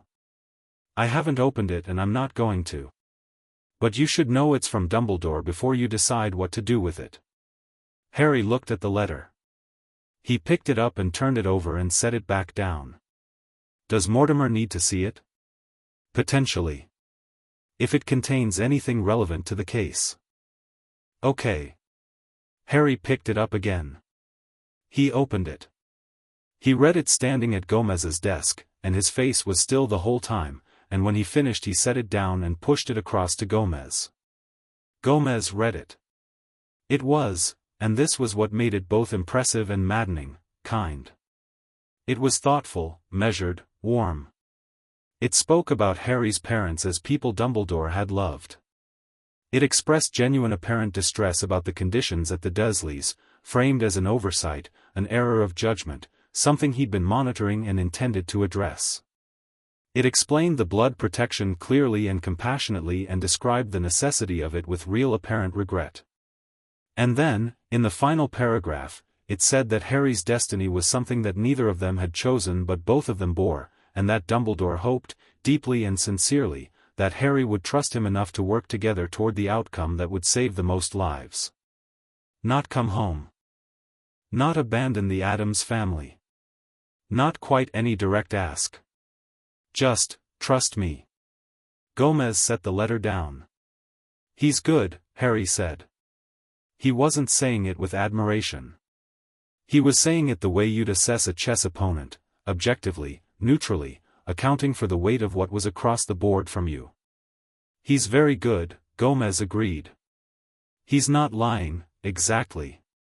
He believes everything he wrote. That's what makes him difficult. Gomez leaned back. A man who is lying knows he's lying and can be made to feel the weight of it. A man who has convinced himself is harder to move. Harry looked at the letter. He wants me to feel guilty. For making things complicated. For making the case hard for him and the ministry. He paused. I don't feel guilty. You don't have to. I know. I'm just noting that the letter was trying for that and it didn't work. He picked the letter up and handed it back to Gomez. Give it to Mortimer. The part about the destiny and the outcome, Mortimer should hear that. He went upstairs. Gomez looked at the letter in his hand and said, to the empty room, he's 5 years old. 6 next month, Wednesday said, from the doorway. She'd been there for the last part of it, because Wednesday was constitutionally present in doorways whenever something interesting was happening. He told me. Of course he did. Gomez. She came into the room, which she did rarely. The study was Gomez's space and Wednesday respected claimed spaces as a matter of principle. The letter says destiny. Yes. Dumbledore thinks Harry's supposed to die. She said it flatly, without drama, with the clinical honesty she applied to everything. Not right now. Later. But the logic of the destiny argument, the soul fragment, the killing curse, the prophecy, if there is one, it ends with Harry dying to complete what was started. Gomez was very still. I want that piece of it on the record, Wednesday said. In the hearing. I want someone to say it in front of witnesses. Mortimer won't, Mortimer will if you ask him. And I want you to ask him. She met his eyes, and she was 8 years old and one of the most unsettling human beings Gomez had ever met, and she was also absolutely right. If we win the case and don't say that part out loud, Dumbledore still wins the long game. The plan is still in place. We have to say the quiet part. Gomez looked at his daughter for a long moment. I'll talk to Mortimer, he said. Wednesday nodded once and left. 2 days before the hearing, Gomez and Harry went to Diagon Alley. This had been Mortimer's suggestion. Strategically, it was important for Harry to be seen in the wizarding world, to be a public presence before the hearing, to make real the fact of his existence outside the narrative Dumbledore had been carefully maintaining. Also, practically, Harry needed a wand, because the hearing was in Wizarding Court and it was useful to demonstrate that the boy had been engaged with his magical education rather than kept in ignorance. They went by Floo, which was Harry's first experience of it, and which he emerged from with his hair full of ash and an expression of profound betrayal that made Gomez laugh so loudly the leaky cauldron went briefly silent. You could have warned me, Harry said. I could have. But the face you just made was worth considerably more than a warning. Tom the barman was staring. The handful of witches and wizards at their morning drinks were staring. The name had been in the Prophet already, boy who lived removed from guardians, custody hearing set, and the face was recognizable, the scar was recognizable, and the combination of Harry Potter standing in the leaky cauldron covered in Floo ash next to Gomez Addams was clearly not what anyone had been picturing. Harry looked at the staring people and looked at Gomez and said, in a voice designed to carry, should I wave? If you like, Gomez said. Harry waved. Someone dropped a cup. They went through to Diagon Alley. The alley hit Harry the way it hit everyone the first time, the sudden vertical intensity of it, the crooked buildings and the crowded street and the particular layered noise of a place that had been fully itself for centuries without apology. He stopped in the entrance arch and looked at it and his face went through several things at once, the same face he'd made from the car window approaching Cemetery Lane. All of this is real, he said. Very real. Come on. Gomez put a hand on his shoulder. Wand first. Everything else after.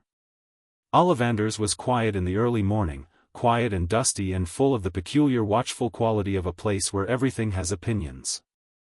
Ollivander himself materialized from the shelves in his particular manner, the specific quality of a man who moved in the spaces between things, and he looked at Harry and then looked at Gomez and then looked at Harry again with his pale eyes doing their rapid assessment. Harry Potter, he said. Yes, Harry said. I wondered when you'd come. He moved around the counter. I knew your parents. Remarkable wands, both of them. Your father, mahogany, 11 inches, pliable. Your mother, willow, 10 1/4, swishy. Both excellent. He tilted his head. And you will be different from both of them, I think. How do you know? I don't. Not yet. The wand will tell me. He began pulling boxes. Try this one. Holly, 11 inches, phoenix feather. Harry took it. Held it. The wand did something that Ollivander apparently hadn't expected. It didn't spark or produce warmth or do any of the things wands did when they were right. It went very, very still in Harry's hand, and the stillness was almost loud, and then it produced a single, clear note of light from the tip, not a cascade, not a shower, just one clean pulse. Ollivander was staring at it. Is it wrong? Harry asked. Not wrong. Ollivander took the wand back slowly, with the careful hands of a man handling something newly understood. The core. The phoenix feather. I have only ever used feathers from one phoenix. His name is Fox. He paused, looking at Harry. He gave 2 feathers. I used them both. The other wand, do you know what the other wand did? No. It gave you that scar. Silence. Harry looked at the wand. Ollivander was still holding it. Gomez, who had been standing to one side doing a very good impression of a man casually browsing, had gone entirely still. So we're brothers, Harry said. The wand and the one that, yes? In a sense. The same source. But wands are not their cores. This wand chose you. That's what matters. He held it out again. Try it again. Knowing what you know. Harry took it. This time he didn't wait for it to do something. He reached down to the warm thing behind his ribs, the thing Grandmama had been teaching him to feel and direct and use, and he let it run down his arm and into the wand like water finding a channel. Every candle in Ollivander's lit simultaneously. Yes, said Ollivander, very softly. That'll do. They stopped at Gringotts after, which Fester had cleared the way for. The goblin they met was named Ragnok, who was senior enough to meet them in a private office rather than at a teller window, and who had the compact, self-possessed dignity of someone who had been navigating human foolishness for decades and had developed comprehensive strategies. He confirmed what Fester had said. The vault had been managed by a third party under an authority that Gringotts had accepted in good faith but was now reviewing. The managing party had not been withdrawing large amounts, but they had been managing, which meant accessing, reviewing, directing. Harry sat in the goblin chair, which was slightly too large for him and which he sat in with complete composure, his feet not quite reaching the floor, and said, "Who authorized it?" Ragnok looked at him. Albus Dumbledore holds the authorization documents. And those documents were signed by who? My parents' estate couldn't have authorized it, they were dead. Ragnok was quiet for a moment, in the way of someone confirming that the small human in the chair was indeed following the implication. The documents were authorized by Dumbledore as magical guardian. The designation of magical guardian was self-assigned. Harry looked at Gomez. Gomez looked back, and he was making the face, not angry, precisely, but that particular expression of a man who has just received exactly the ammunition he needed and is organizing it for maximum effect. Can you produce those documents for our barrister? Harry asked Ragnok. We can produce a certified summary. The original documents are being reviewed internally. The review will find, Ragnok said precisely, what it finds. Harry nodded. Thank you. He got down from the chair with the care of someone whose feet had to travel further than expected. Gomez, we should go. Mortimer needs the summary before tomorrow. Gomez made eye contact with Ragnok over Harry's head. The goblin's expression hadn't changed, but something in it acknowledged the exchange. They went. They were in the alley on the way back when it happened. A cluster of people had formed near the entrance, not a crowd exactly, but the particular gravitational phenomenon that happens when someone recognizable appears somewhere they weren't expected. A woman with bright red hair and the harassed expression of someone managing multiple children had frozen in the middle of what looked like an ongoing argument with 2 identical, very pleased-looking boys and was staring at Harry with the quality of someone encountering a fact they'd thought theoretical. 2 younger children were with her as well, a girl Harry's age with the same red hair, and a smaller red-headed boy who looked roughly Pugsley's age. Harry Potter, the woman said. She had a kind face and an alarmed face and they were currently sharing space. Yes, Harry said. I'm Molly Weasley. I knew you're, I knew your parents. Her voice had done something it knew. Are you all right? I'm with the Addams family, Harry said. He indicated Gomez. They're good. I'm all right. Molly Weasley looked at Gomez with the rapid maternal assessment of a woman who had raised multiple children and could categorize adults with considerable efficiency. Gomez gave her his warmest smile. Gomez Addams, he said. A pleasure. You're the one who, she stopped, recalibrating. The custody case. Yes. She looked back at Harry. She looked at him for a long moment and something moved across her face that Harry recognized as a feeling he'd been accumulating context for, the particular grief of someone who had wanted to do something and hadn't and was now dealing with the knowledge of that. Your parents would have wanted, she started. Them to be good to me, Harry finished, gently. Yes. They are. Her eyes had gone bright. She pressed her lips together and nodded. The two identical boys had been watching Harry with expressions of what could only be described as delighted calculation. One of them said, "You're really him." The actual him? Fred, Molly said. George, the boy corrected, with the absolute confidence of someone who had been correcting this for years. The actual me, Harry confirmed. And you live with Gomez Addams? The other twin looked at Gomez with the expression of someone encountering a legend in an unexpected place. My mum's colleague said the house has a hand that moves on its own. Several, actually, Gomez said. We call it thing. He does the post. Both twins turned to each other with an identical expression that was half wonder and half the beginning of several terrible ideas. We're going to be great friends, one of them said, to Harry. Probably, Harry agreed. Molly Weasley watched this exchange with the expression of a woman adding entries to a mental list.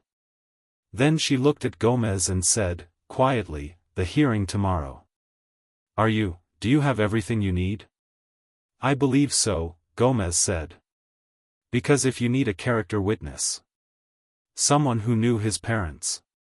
Someone who can speak to what James and Lily would have wanted for their son. Her jaw was set with the firmness of a woman who had decided something and was not interested in discussion about it. I'll be there. Gomez looked at her for a moment. We may take you up on that, Mrs. Weasley. Good.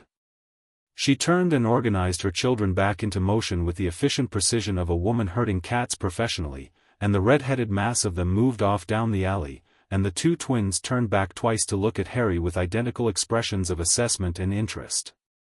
Harry watched them go. She has a lot of children, he said. Yes. It's a very full house. Not unlike ours. Harry looked back toward the leaky cauldron. Do you think she meant it? About the character witness. People who look like that when they say things always mean them, Gomez said. He put his hand briefly on Harry's shoulder. Come. We have preparation to do.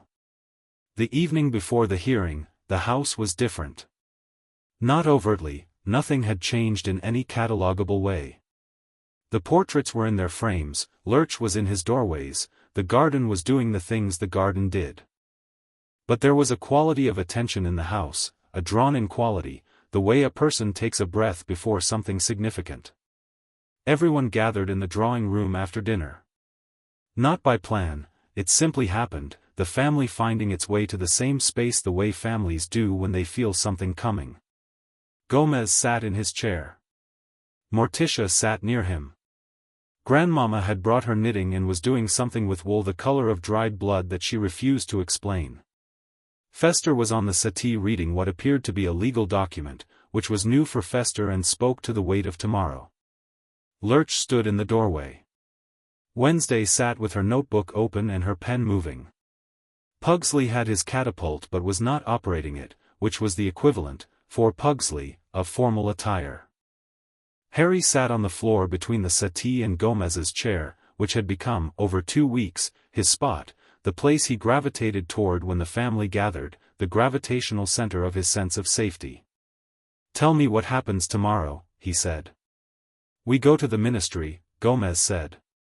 Mortimer presents the case. Dumbledore will be present and will argue that the existing arrangements were made in Harry's best interest. The Wizengamot hears both sides. They may ask Harry questions directly or they may not. Mortimer thinks they will. What will they ask me? Where you want to be. Whether you feel safe. Whether you understand the situation. He paused. The truth, in your own words. That's all. What if they decide for Dumbledore? They won't, Wednesday said, without looking up from her notebook. You don't know, I've been reading the precedents. The documentation. The Gringotts summary. She looked up then, meeting his eyes. The case is airtight, Harry. The question is whether the Wizengamot has the integrity to rule on what the case actually says. She held his gaze. But if they don't, Mortimer files an immediate appeal and we go public with everything. Including the soul fragment. Including the self-assigned guardianship. Including the prophecy. There's a prophecy? Harry said. We believe so, Morticia said, from near the window. We haven't confirmed its exact contents. But the nature of Dumbledore's interest in you and the language he uses in his letter, she paused delicately, suggests there is a prophecy and it concerns you and the Dark Wizard and it is the foundation of the destiny argument. Harry sat with this for a moment. He's been planning around a prophecy. He put me with the Dursleys. He tied my protection to an address. He maintained a magical wound in my soul without treating it. He looked at Gomez. And he'd call that love. He would, Gomez said quietly. He probably does. Harry nodded slowly. The fire in the drawing room was burning its particular blue-edged burn, casting the room in light that was warm but not simple, and the portraits were quiet for once, and the house breathed around them. I'm not angry at him, Harry said. Not anymore. Not the way I thought I would be. What are you? Morticia asked. He thought about it carefully, the way Grandmama had taught him to think about things, precisely, without rushing to the conclusion. Sad, he said. He could have just loved me. As a person. Not as a destiny. Not as a piece in a plan. He looked at the fire. He had everything he needed to just love me properly. And he chose the plan instead. Nobody said anything for a moment. Then Gomez reached down and put his hand on Harry's head, briefly, gently, the way a person does when words are beside the point, and Harry leaned back against the chair leg and looked at the fire, and the family sat around him in the dark and the warmth, and outside the house the night was very quiet. Get some sleep, Morticia said, eventually. Tomorrow is ours. She said it with the absolute, inhabiting certainty of a woman who had never once lost anything she'd decided to keep. Harry went upstairs. He passed Griselda's portrait on the landing. Ready? She asked. Yes, he said.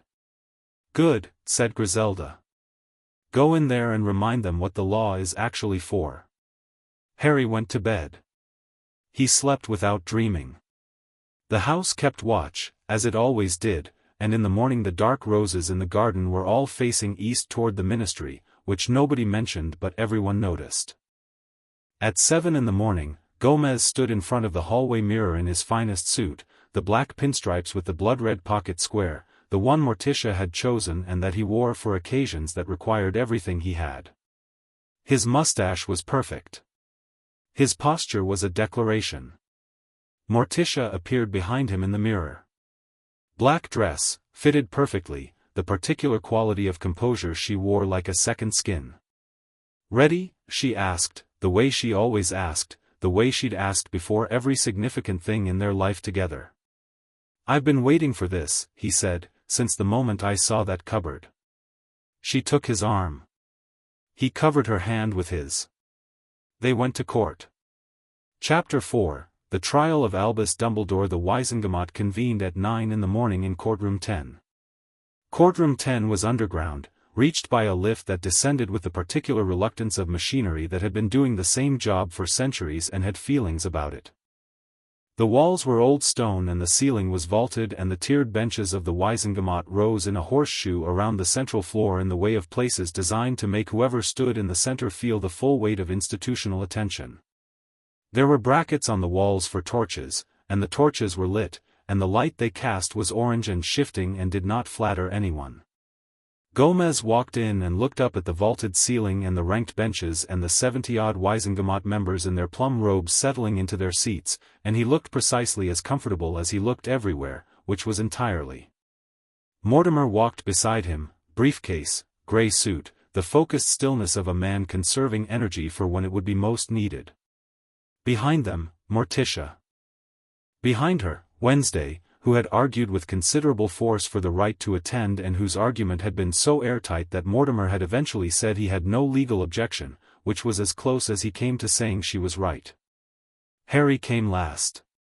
He was wearing a dark jacket that Morticia had found and had altered to fit, and dark trousers, and his glasses were straight for once, and he walked into courtroom 10 the way he'd been walking everywhere since the second week at Cemetery Lane, like someone who had recently discovered that the floor was solid and intended to keep confirming that.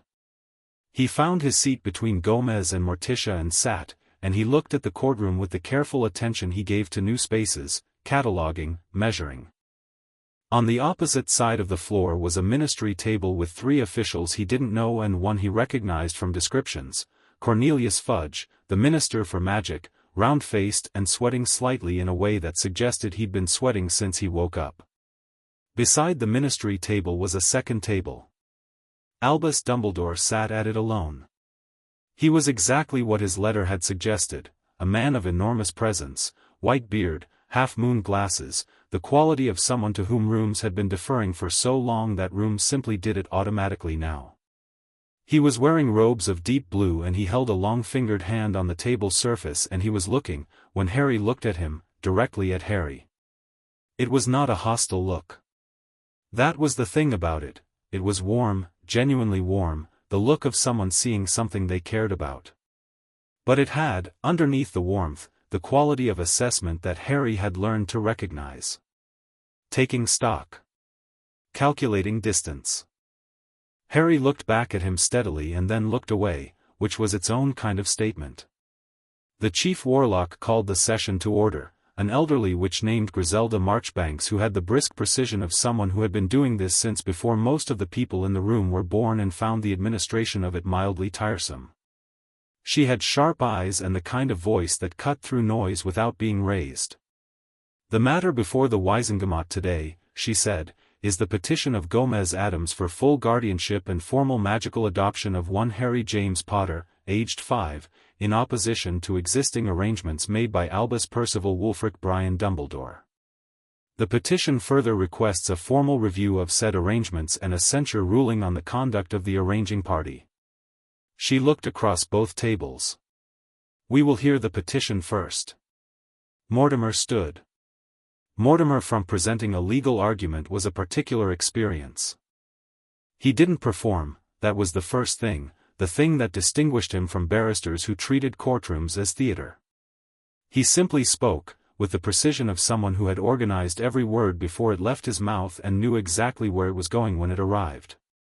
He laid the case out in 3 movements. The first was factual.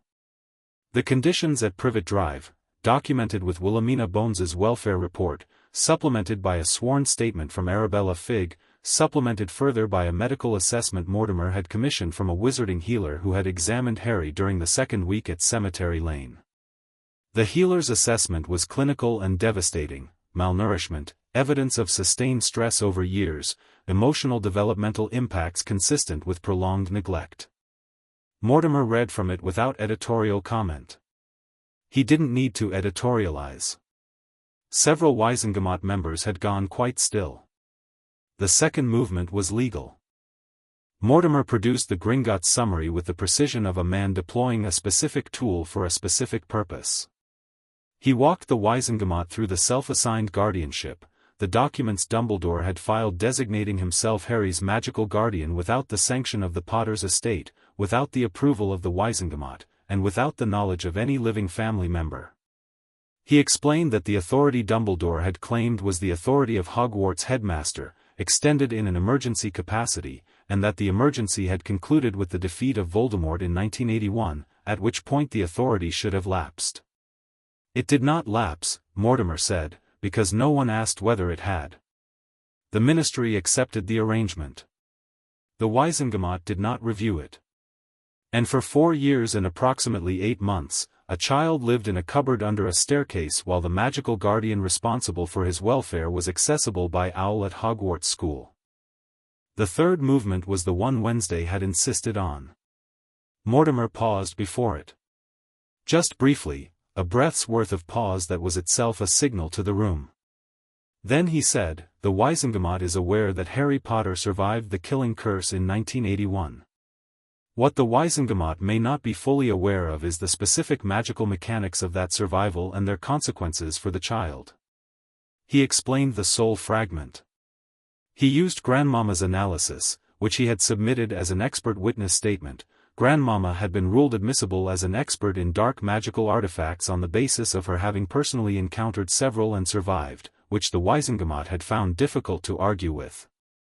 He explained what a soul anchor was, what its presence meant for Harry, and what its continued presence, untreated, unaddressed, maintained in an active state for 5 years, had been doing to a child's magical and emotional development. The individual responsible for the magical oversight of Harry Potter's welfare was aware of this fragment, Mortimer said. He was uniquely positioned to know of it. He chose not to treat it. He did not disclose it to any medical authority. And when we examine why he did not, we arrive at the third and most significant element of this petition. He looked at Dumbledore directly. Dumbledore met his gaze with perfect composure.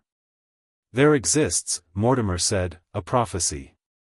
The Wisengamot is not obligated to hear its exact content today, and we are not requesting that. We are requesting only that the Wisengamot acknowledge that such a prophecy exists, that it concerns Harry Potter and the Dark Wizard Voldemort, and that its existence was known to Albus Dumbledore before he made any of the arrangements we have described today." He picked up a document from the table. The sum total of evidence suggests that Albus Dumbledore did not place Harry Potter with the Dursley family to protect Harry Potter. He placed Harry Potter with the Dursley family to maintain a magical asset, a living weapon, kept in reserve, until the moment he determined it was needed. He set the document down. "We are asking the Wisengamot to call that what it is." The courtroom was very quiet. Then Cornelius Fudge said, "This is outrageous," and Griselda Marchbanks said, "Minister, you are not counsel in this proceeding, sit down," and Fudge sat. Dumbledore stood to respond. And this was the thing about him, he was good. He was extraordinary, in fact. He spoke about Lily Potter's sacrifice with a grief that was entirely real. He spoke about the blood protection with the precision of a man who understood magic at a fundamental level and could explain it so that anyone could follow. He acknowledged the conditions at the Dursleys with what appeared to be genuine pain. He called it a failure of monitoring, an error he bore with regret. He was sorry. He said so, clearly, without defensive caveats. He spoke about Harry with love. Harry sat beside Gomez and listened to this and felt the complicated, layered truth of it, that the man across the room did love him, in whatever way Dumbledore was capable of love, and that the love was real and the plan was also real, and the two things existed in Dumbledore's mind without apparent contradiction.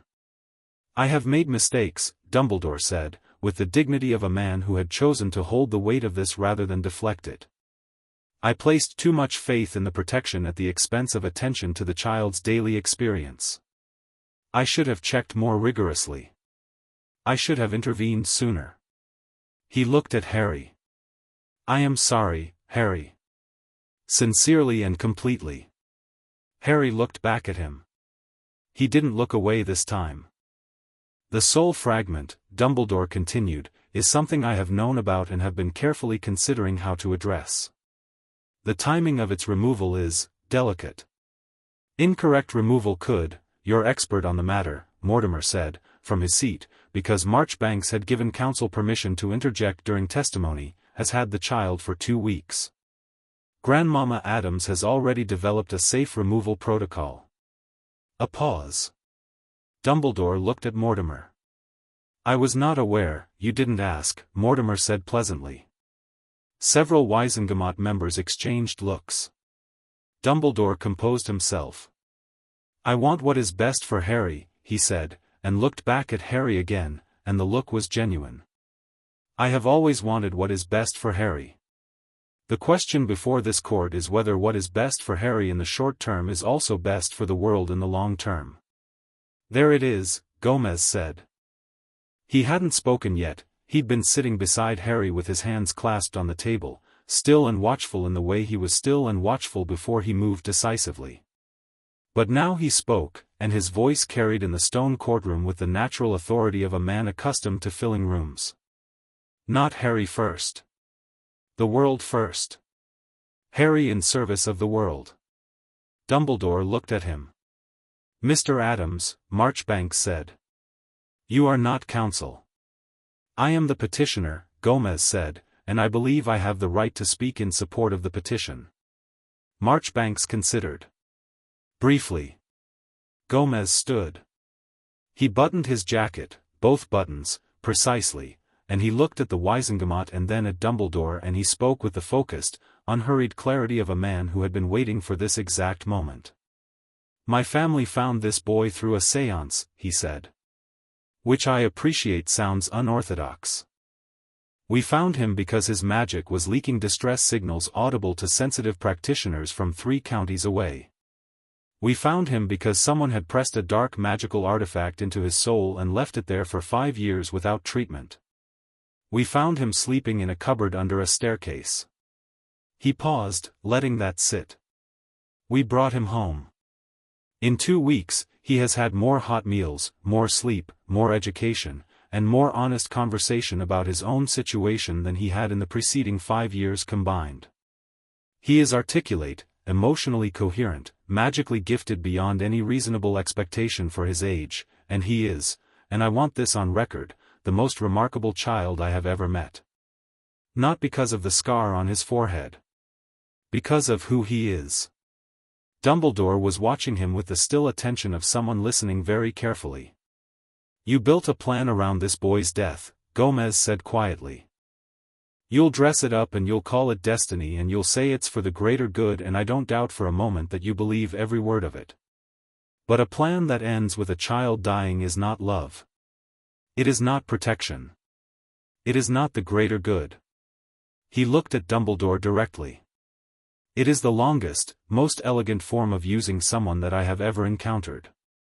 And I have been in this family my entire life. The courtroom was silent.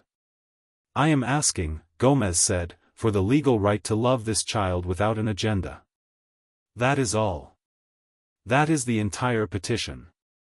He sat down. Morticia, beside him, did not look at him. But she found his hand under the table and held it. The Wizengamot deliberated for 40 minutes. In that 40 minutes, Harry sat in the waiting area with Wednesday and Gomez and Morticia and Mortimer, and the waiting area was a room off the main corridor with benches and a window that looked at a stone wall, which was not cheering but was honest. Harry said, "What do you think?" "I think," Mortimer said, "that Marchbanks looked like a woman who had made up her mind before the deliberation began." "For or against?" "For." He said it with the precision of someone who had been reading judicial expressions for 4 decades. The moment Dumbledore said, "the world in the long term." She didn't like that. The others? Mixed. Some of them are Dumbledore loyalists, they'll vote against regardless of the evidence. Some of them are pragmatists who want this over. The middle ground is what we need. What is the middle ground? People who believe in the law more than they believe in Dumbledore. He looked at Harry. There are more of those than Dumbledore has historically liked to admit. Wednesday, beside Harry, said, the ministry representative in the 3rd row. He wrote something on his pad when Gomez spoke and then looked at it for the rest of the testimony. What did he write? Mortimer asked. I couldn't see exactly. But his posture changed after. He went from resistant to considering. Mortimer looked at her with the same expression he'd worn in Gomez's study when Harry had spoken. The expression of a man recalibrating what he'd expected. "You read people," he said. "People are readable," Wednesday said. "Most of them are not careful about it." Gomez was looking out the window with the expression of a man who was not thinking about the wall opposite but was using the wall opposite as a surface to think against. He had his cigar out but unlit. Molly Weasley appeared in the corridor. She had come when called and given her testimony with the fierce, clear conviction of a woman who had known James and Lily Potter and who had spent years feeling guilty about not asking questions she should have asked, and she had said exactly what she'd promised to say, what James and Lily would have wanted, with the direct, unembellished certainty of someone who was long past wondering whether to soften it. She stopped in the waiting room doorway. "Well?" "Deliberating," Gomez said. She sat down on the bench across from Harry and folded her hands. She looked at him with the quality of attention she'd given him in Diagon Alley, assessing, warm, slightly undone. "How are you doing?" she said. "Fine," Harry said. Then, because this family had taught him to be more precise about feelings than that, nervous. "Not scared." "There's a difference." "Yes," she said. "There is." They sat in the corridor and waited, and the stone walls kept their counsel, and somewhere in courtroom 1070 people in plum robes were deciding the shape of the next several years. The vote was 49 to 23. For the petition. Marchbanks read the ruling with the brisk authority of someone who had made a decision and found the announcing of it mildly tedious. Full guardianship granted to Gomez and Morticia Addams, pending formal completion of Muggle adoption proceedings already in progress. The existing magical guardianship of Albus Dumbledore formally revoked. A formal review of Dumbledore's conduct to be conducted by a ministry committee, not a censure, which was the one thing Mortimer didn't get, but a review, which was the thing that could lead to one. The soul fragment issue was referred to a specialist panel. Grandmama's protocol was accepted as the basis for treatment. Dumbledore's access to information regarding Harry Potter's magical development was to be filtered through the new guardians and their designated representatives. Harry listened to all of it and felt each item land like something being placed carefully in a correct position. When Marchbanks finished, she looked over her glasses at Harry with sharp, assessing eyes and said, "Young man. Is there anything you wish to say to the court?" Harry stood. He looked at the Wizengamot, 70 faces in plum robes, some friendly, some wary, some still processing what they'd voted for. He looked at Dumbledore, who was watching him with the particular quality he'd had all morning, warm and calculating in the same breath. "Thank you," Harry said. "For hearing the case properly." He paused. "I'd like to say one more thing, if I may." Marchbanks nodded. He looked at Dumbledore. "I don't hate you," he said. "I think you made a lot of choices about my life before I was old enough to have a voice in them, and I think you convinced yourself that was love, and I think you were wrong. But I don't hate you." He let that settle for a moment. "I hope that when you think about the prophecy, whatever it says, you'll consider the possibility that a person who is actually loved and actually free might be better equipped to face what's coming than a person who was kept in a cupboard and told his destiny mattered more than he did." He sat down. Marchbanks looked at him over her half-moon glasses for a moment. "Indeed," she said, in a tone that conveyed considerably more than the word itself. She closed the case file. The room began to move, people rising, conversation starting, the institutional shuffle of a body concluding its business. Mortimer was already writing notes. Molly Weasley had both hands pressed over her mouth. Fudge was speaking rapidly to his officials with the harassed energy of a man rebuilding a narrative in real time. Dumbledore stood, unhurried, and he looked at Harry across the space of the courtroom, and the look he gave was complicated. Not defeat, not quite. Something more like the look of a man who has just seen something he didn't expect and is recalculating what it means for everything else. Then he nodded, once, with the dignity of a man who did not stop being himself even when things went against him. And he walked out. They emerged into the ministry atrium at 12:30 and the light from the enchanted ceiling was doing its impression of a summer afternoon, and Fester was waiting by the fountain because he'd been in the building all morning at the Gringotts satellite office and had positioned himself for the outcome with the instinctive strategic sense he deployed exclusively when it mattered most. He looked at their faces and said, "Well?" 49-23, Gomez said. Fester let out a sound that was half laugh and half something more genuine. He grabbed Gomez by both arms and Gomez grabbed him back and they did a brief, entirely sincere thing that in any other family would have been a hug and in this family was something more energetic and considerably louder. Morticia put her hand on Harry's shoulder. He looked up at her. "It's real," he said. It wasn't quite a question. "It's real," she said. He looked at the atrium, at the fountain with its golden statues, at the people moving around them, some staring, some deliberately not staring, some pulling out copies of the Morning Prophet that would need significant revision by the afternoon edition. He looked at Gomez, who was still gripping Fester's arms and saying something emphatic in Spanish that even the portraits at home hadn't translated for him. He looked at Wednesday, who was standing slightly apart writing in her notebook with the focused efficiency of someone documenting an outcome. She looked up and caught his eye. She looked at him for a moment. Then she closed the notebook. "I told you the case was airtight," she said. "You did. You should have believed me from the start." "I did believe you," he said. "I was nervous anyway." She considered this. "That's acceptable," she said. "Nervous is information. It means you understood what the stakes were." "The stakes were my whole life." "Yes," she said. "Which is why we needed to win." She pocketed the notebook. "Come on. Grandmama will want to hear everything and she'll be annoyed if we're not home by 2. They walked across the atrium, the whole family in motion, and Harry was in the middle of it without having planned to be, Gomez on one side, Morticia on the other, Fester ahead already arguing good-naturedly with a ministry official about something unrelated, Wednesday beside him, Lurch somewhere behind them all casting the particular shadow that Lurch cast. He thought, as they walked, about the letter from Dumbledore. About destiny and greater good and the plan that had been built around the shape of his dying. He thought about the séance. About a planchette spelling help at 3 in the morning. About waking up in a cupboard and finding Morticia crouching beside him with her dark eyes and her unhurried warmth and the first question anyone had ever asked him with genuine interest in his answer.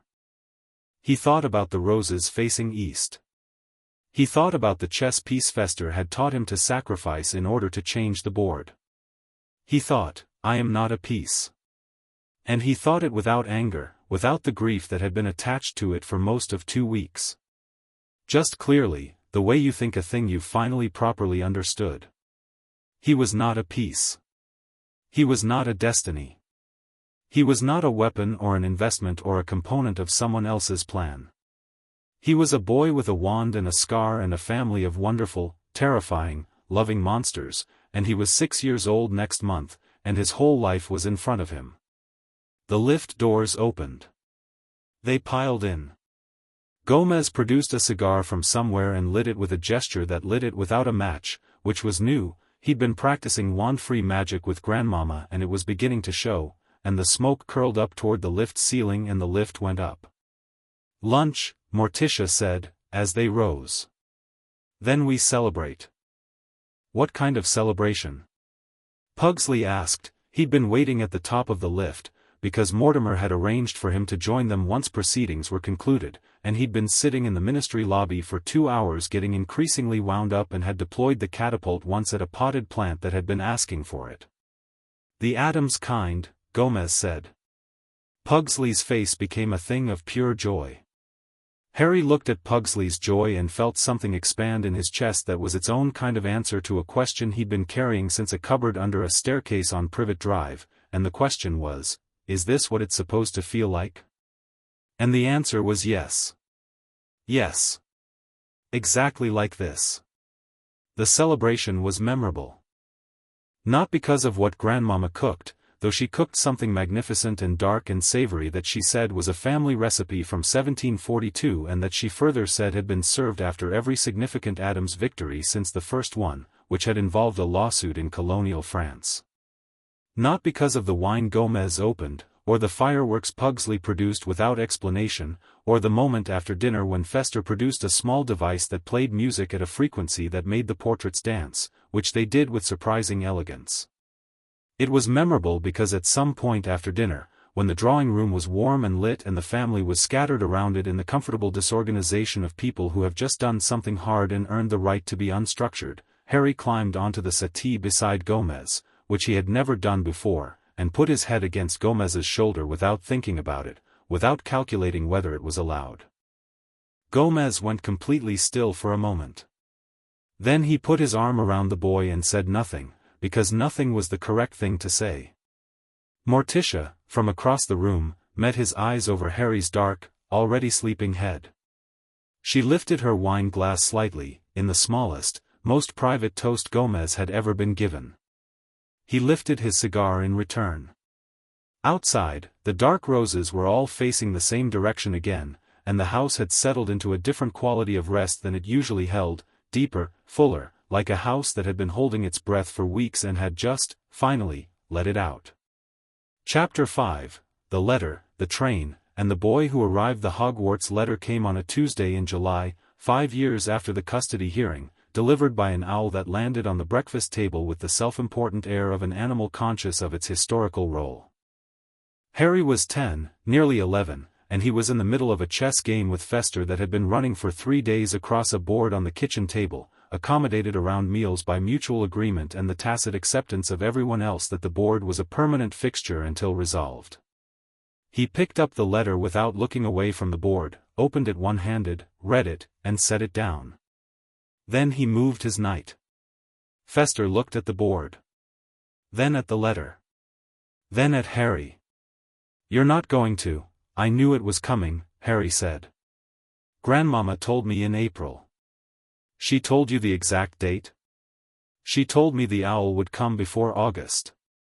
Tuesday felt right. He nodded at the board. "Your move." Fester moved, slightly distracted, and Harry took his bishop with a pawn in the move Fester had been leaving open for 2 days, and Fester stared at the board with an expression of profound betrayal. "You've been setting that up since yesterday," Fester said.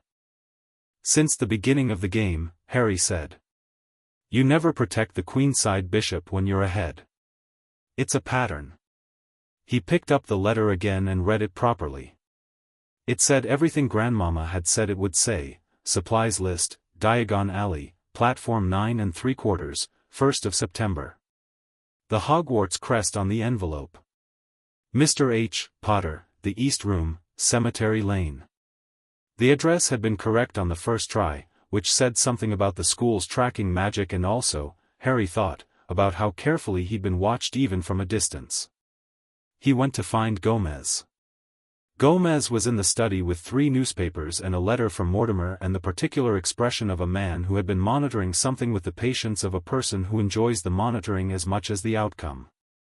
He looked up when Harry came in and held out his hand without speaking, and Harry gave him the Hogwarts letter, and Gomez read it with the same focused attention he gave everything.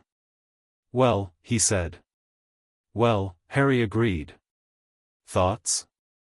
Harry sat in the chair across from the desk. He was tall for his age and had grown into his face in the past 5 years.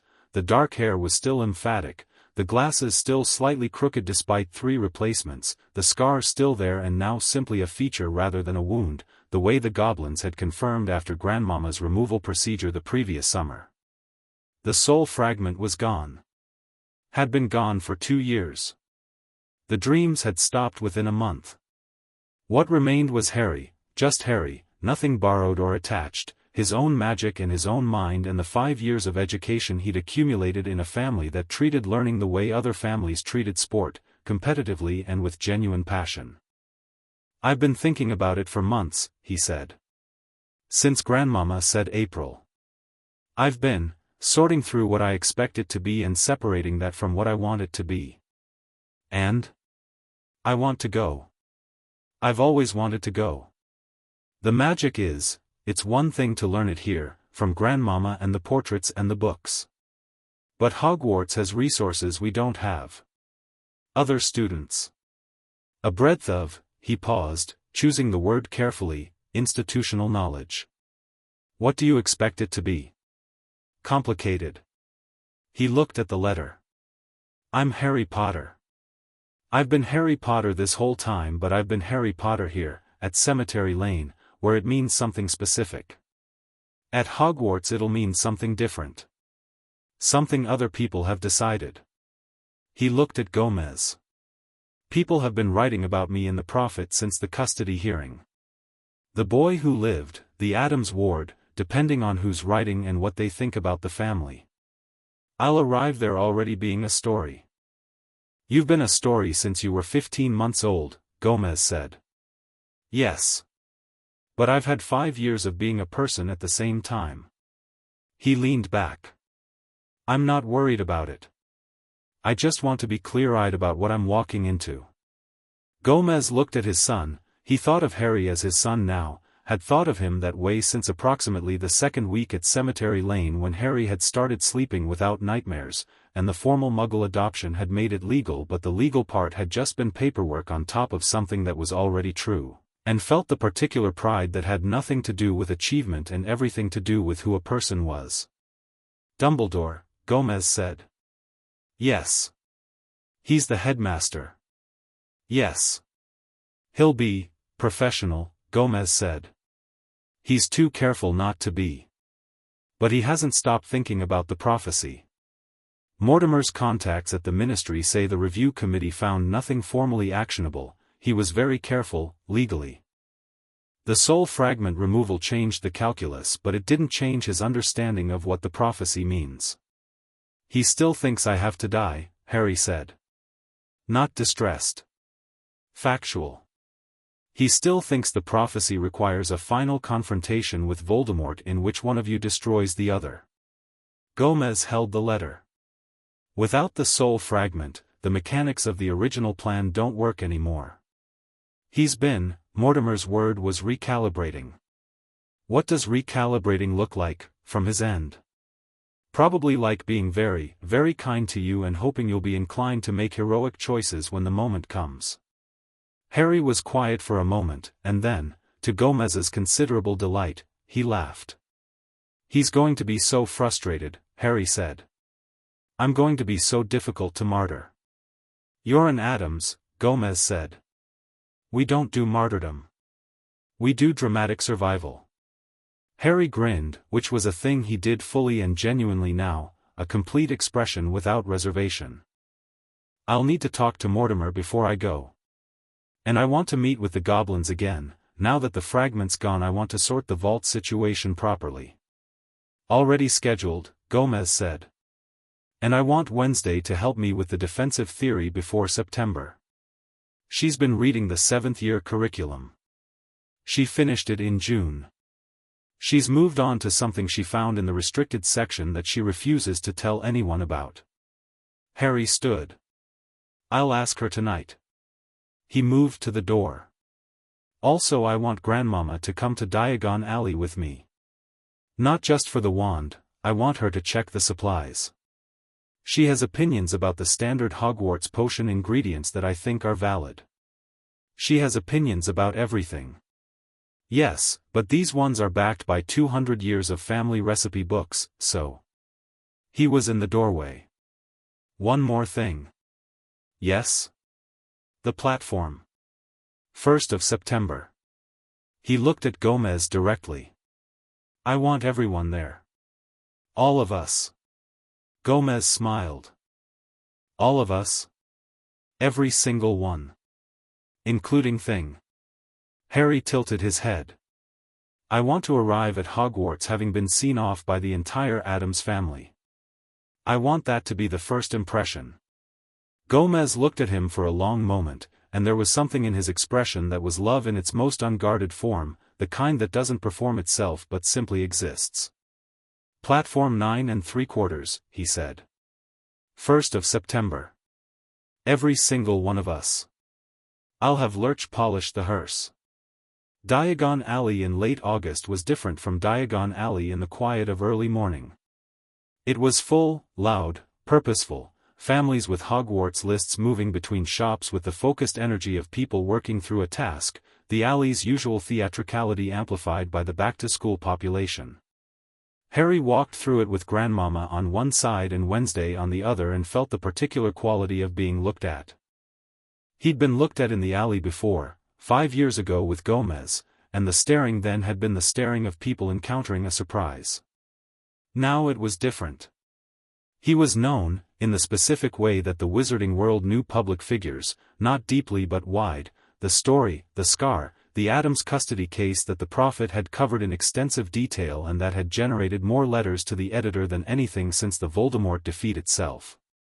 He looked back at people who stared, calmly and without performance, until they looked away. Grandmama had taught him this in the first year at Cemetery Lane, the particular quality of a returned gaze that acknowledged the staring without conceding anything. Madame Malkin's for robes. The apothecary, where Grandmama argued with the owner about the provenance of the lacewing flies in a way that was simultaneously deeply technical and faintly threatening, and won a discount and an apology. Flourish and Blots, where Harry spent 40 minutes and came out with the standard curriculum texts plus 6 additional books that weren't on the list, because he found it impossible to be in a bookshop without treating the curriculum as a starting point rather than a ceiling. Wednesday found 2 books in the restricted section annex that Flourish and Blots kept behind the counter for customers who knew to ask, and bought them with the card Gomez had given her without explaining what they were, which was fine because the bookseller had the expression of someone who had decided not to know. Ollivander's last. Harry's wand was still his wand, holly and phoenix feather, 11 inches, the one that had lit every candle in the shop at once, but Ollivander asked to examine it, which Harry allowed. The old wand-maker turned it over in his hands with the focused reverence he gave all wands. "It's matured," Ollivander said. "Wands mature. They develop with their wizard. The resonance changes." He handed it back.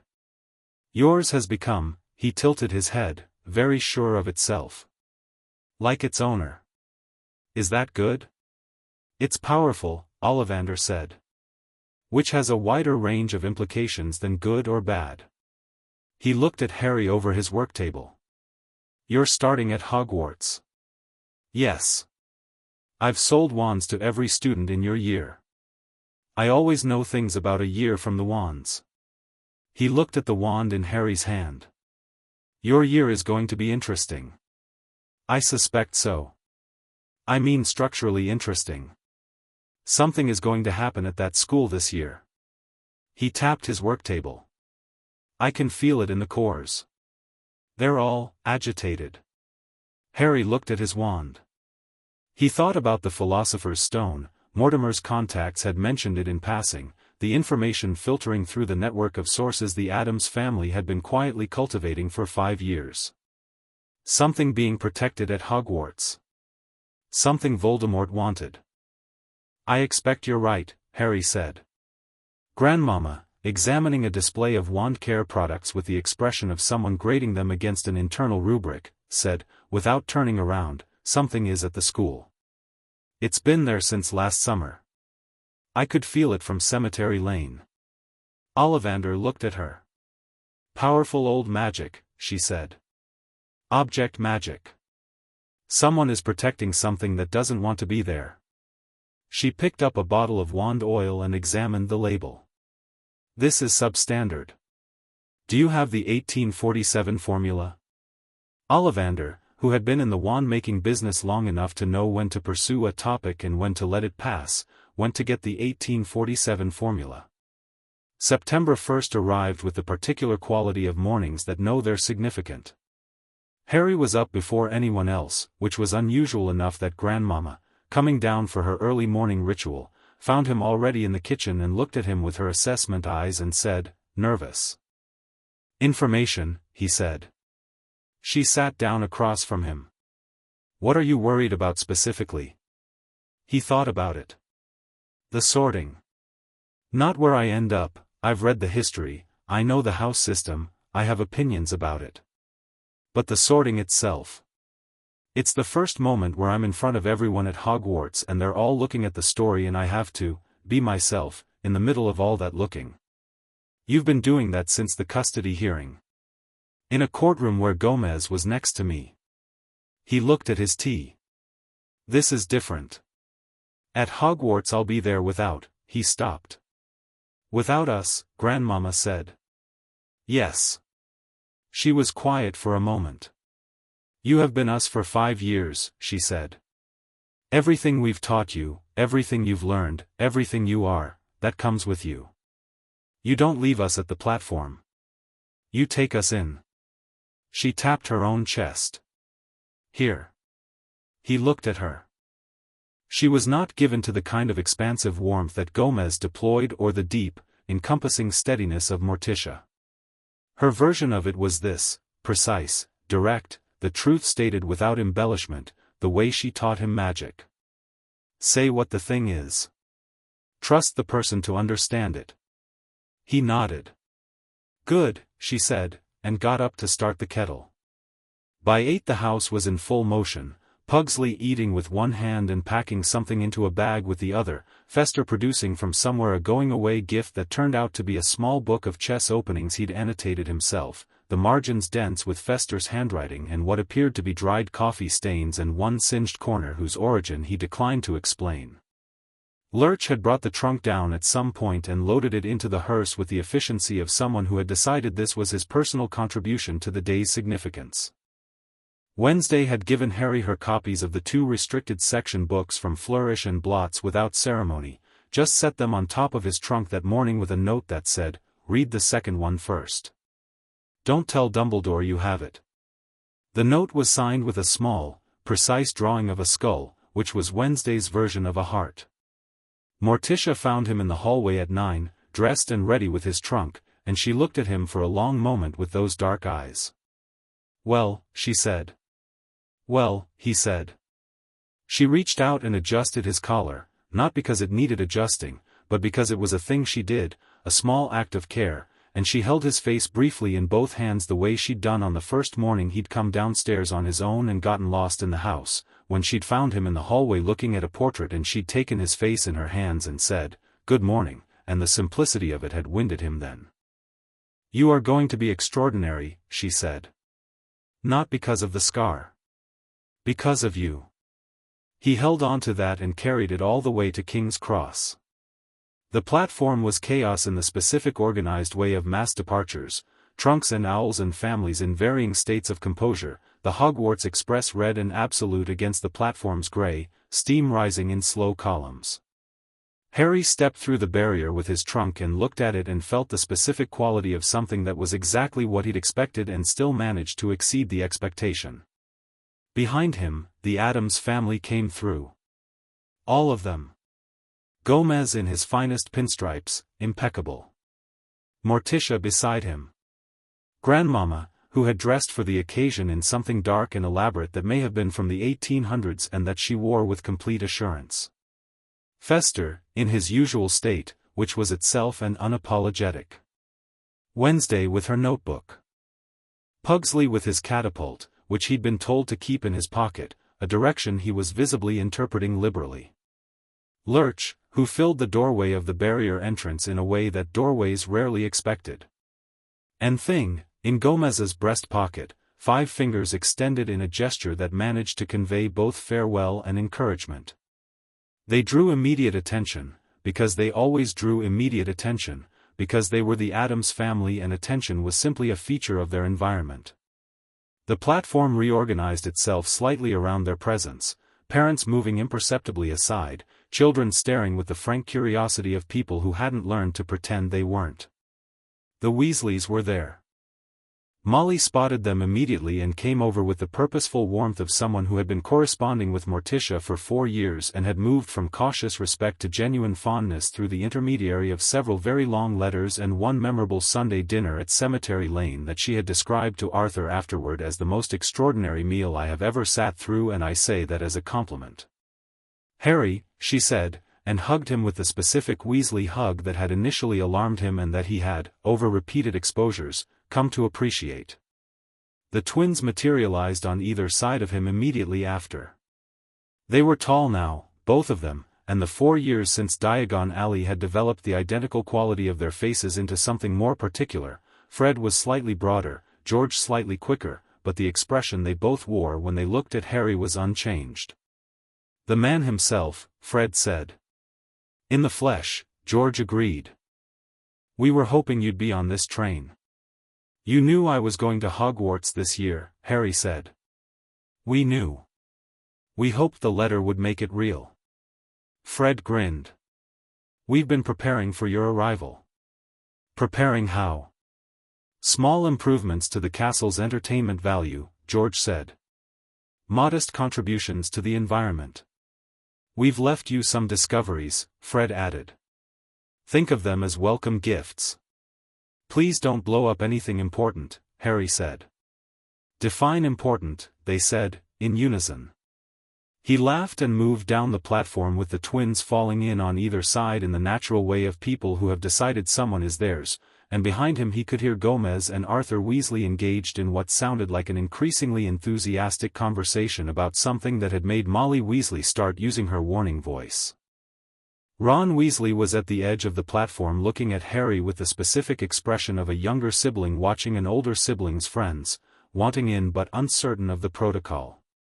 He was Harry's age, with the Weasley red hair and a face that was made for direct emotion, every feeling arriving on it without any apparent transit time. Harry looked at him and said, "Ron, right? Your mum talks about you." Ron's face went through 4 things at once. "She does? Says you play chess." "Yeah. I play chess." Harry tilted his head. "D'you want to find a compartment?"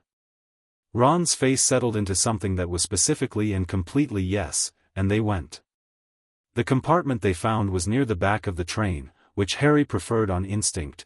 Back of things meant fewer people behind you, a principle that Fester had articulated during chess and that applied more broadly. They got their trunk in and Ron's owl was in its cage and the twins had gone off to whatever preparations they'd mentioned, and it was just the 2 of them in the compartment's morning light. Harry looked out at the platform. He could see Gomez, arms wide, in some kind of emphatic farewell conversation with Fester. He could see Morticia, still and composed, watching the train. He could see Wednesday, standing slightly apart, looking at the Hogwarts Express with the expression of someone taking careful note of a structure she intended to understand completely. She turned her head and found him in the window. She looked at him for a moment. She raised one hand. 2 fingers. The specific gesture she used for "I'm paying attention," proceed. He raised 2 fingers back. The train began to move.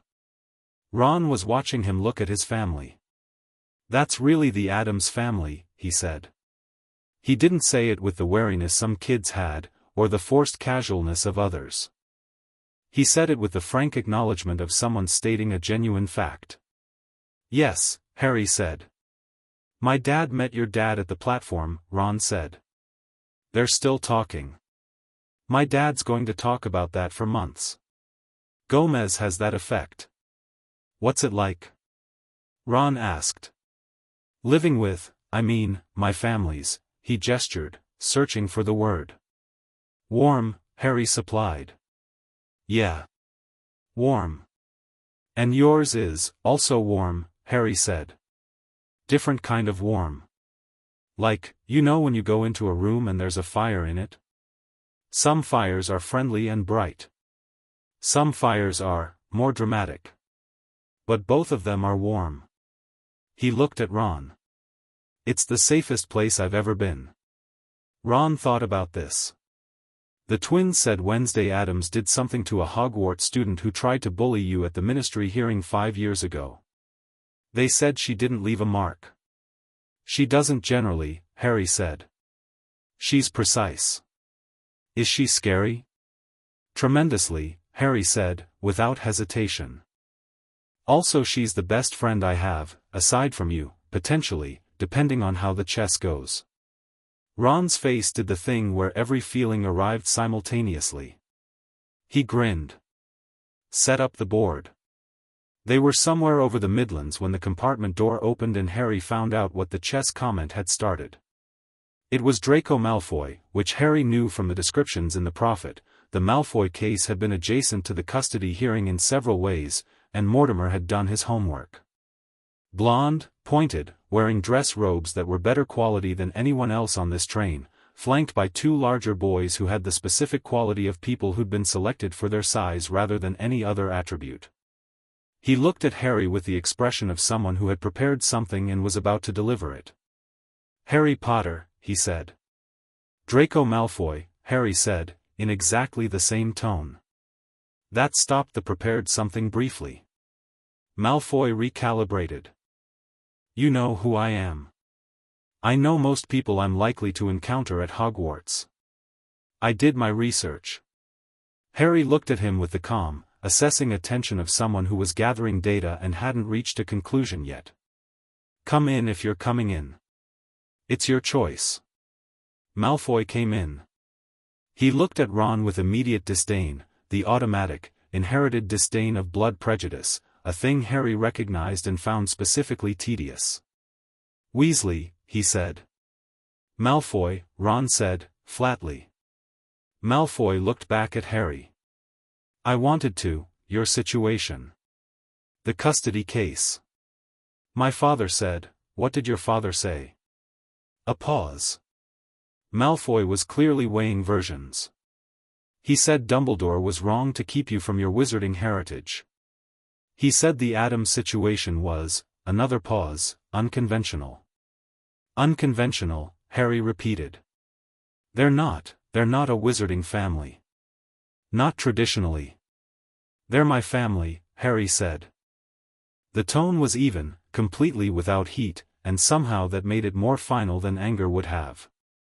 "What your father thinks about them isn't relevant to me. I was going to say, Draco." Harry looked at him directly. "I know what you were going to say. You were going to draw a distinction between your family's version of wizarding tradition and the way I was raised and suggest that we have common ground on that basis. And I'm telling you clearly that we don't, not on those terms." He held his gaze. "But we might have common ground on other terms. If you want to find out what those are, sit down. If you don't, that's fine too. The door's there either way." Malfoy stood in the doorway for a moment, doing something behind his eyes that might have been genuine consideration. Then he looked at the two boys behind him and said, "Go find another compartment." They went, with the obedient lack of question that confirmed the size-over-substance assessment. He sat down. Ron looked at Harry with an expression that was half impressed and half baffled. Harry poured from the sweets trolley that had come while they'd been talking and pushed a chocolate frog toward each of them without ceremony. "Chess," he said. The Hogwarts Express pulled into Hogsmeade Station at dusk and the castle resolved out of the dark the way the Addams house resolved out of shadow, by accumulation, by presence, arriving in sections.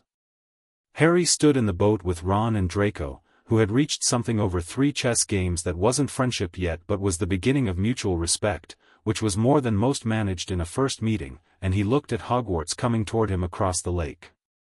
It was extraordinary. Not in a way that required explanation, just extraordinary in itself, the way things that have been exactly what they are for 1,000 years are extraordinary, through sheer accumulated existence. But he'd also grown up in a house with moving portraits and a garden that ate birds and a basement where Grandmama had taught him magic by the light of a single lamp, and the world's capacity to be extraordinary was something he'd been calibrated to expect rather than be surprised by. "It's big," Ron said, from beside him. "It is," Harry agreed. "You're not even, doesn't it get to you?" Ron looked at him. "Everyone else in this boat looks, I'm impressed," Harry said. "I just express it differently." The boats reached the shore. The great hall was lit by thousands of candles that floated near the ceiling, and the enchanted ceiling itself was doing the dark September sky, stars scattered across it, and it was beautiful and enormous and full of the noise of 400 students turning to look at the doors when the first years came in. Harry walked in with the other first years and 400 people turned to look at him specifically, with the quality of people encountering something they'd been anticipating. He walked to the front with the same pace he'd walked in with, neither hurrying nor performing the slowness, just moving through it, and he looked at the staff table and found Dumbledore immediately, the white beard, the half-moon glasses, the warmth that reached across rooms, and Dumbledore was looking back at him with an expression that was complex and layered and had several things in it that Harry noted and filed. Beside Dumbledore, a woman with a tartan hat and the upright posture that he recognized immediately from the letter handwriting, Professor McGonagall. She was looking at him with a kind of fierce, compressed feeling that he understood, given the context of everything Molly Weasley had told him about the people who'd known his parents. He nodded at her, briefly. Her expression compressed further for a moment, and then something in it released slightly, and she nodded back. The sorting began. Names called alphabetically. Addams didn't come first now, his name was Potter, and P came deep in the alphabet, and Harry waited while others went and watched the hat and thought about Wednesday's advice, which had been, tell it what you are before it tells you. Potter, Harry. The hall went, if possible, even more still. He walked forward and sat on the stool, and Professor McGonagall set the hat on his head and it dropped over his eyes, and in the sudden leather dark of it, the hat said, "Oh. Now here's something interesting." "Hello," Harry said. "You can hear me already. Most of them take a moment. I've talked to Cornelius. He's a snake. I assumed you were similar." A pause in the hat, which felt like genuine amusement. "Cornelius. My family's garden snake. Well." The hat seemed to settle around him more comfortably. "Let's see what we have. Extraordinary mind. Yes. Very clear. Not ambitious in the way Slytherin usually means, not for status. Ambitious for understanding. Brave, certainly, but that's not your primary feature. You're brave because you're not afraid of the truth, not because you enjoy the risk." A pause. "You do well in Ravenclaw. You do brilliantly in Slytherin with those instincts. Hufflepuff would be, I know where I belong," Harry said. "Do you?" "Gryffindor. Because of my parents. Because the people who loved them are there. Because I've spent 5 years learning who I am and I don't need a house to tell me, I want a house that fits what I already know." "That's very unusual reasoning," the hat said. "I had an unusual education." "Indeed." Another pause. "You're not going to be easy to manage." "No. Dumbledore is going to find you challenging." "I intend to." "Good," said the sorting hat, with a quality that felt, remarkably, like it was enjoying itself. "Then, Gryffindor." The Gryffindor table erupted. Harry took off the hat and handed it back and walked to the table and sat, and the noise around him was warm and enormous and genuine, and down the table the Weasley twins were standing, which no one was supposed to do during the sorting, but no one was stopping them either. He looked up at the staff table. Dumbledore was applauding with everyone else, and the look he gave Harry over the noise was warm and complicated and had in it, underneath everything else, something that was almost a question. Harry looked back at him steadily and then looked away, directing his attention to the food that had appeared, because the sorting was done and he was hungry and there were 4 years of Hogwarts to get through and he intended to do it properly. Ron sat down across from him, having been sorted immediately before, also Gryffindor, which had surprised no one, and said, "You talk to it." "Everyone talks to it." "Not like that. The hat was on your head for 30 seconds and it looked satisfied." "I gave it the short version," Harry said. He helped himself to roast chicken. "What do you think of the ceiling?" Ron looked up at the enchanted night sky overhead. "Amazing," he said. "There's a spell on it, a sustained illusion charm that's been running continuously for about 800 years. Grandmama explained it. The interesting part is the maintenance. There's a whole room somewhere in the school where the caster's original notation is preserved and every successive charm's teacher has added to it. It's basically 8 centuries of magical commentary." Ron stared at him. "You know that already." "Grandmama," Harry said, as if this explained everything, which in context it did. Draco, who had been sorted into Slytherin and was at the opposite table, caught Harry's eye across the hall. Harry raised his chin slightly in acknowledgement. Draco looked away, but not in the way of dismissal, in the way of someone who had been given more to think about than they'd anticipated. The feast continued around him, loud and warm and enormous, and Harry ate and talked to Ron and watched the hall and thought, "This is what I came here for. Not the prophecy. Not the destiny.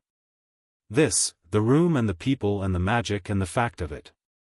He looked up at the floating candles and felt, with the clean certainty of something simply true, that he was exactly where he was supposed to be.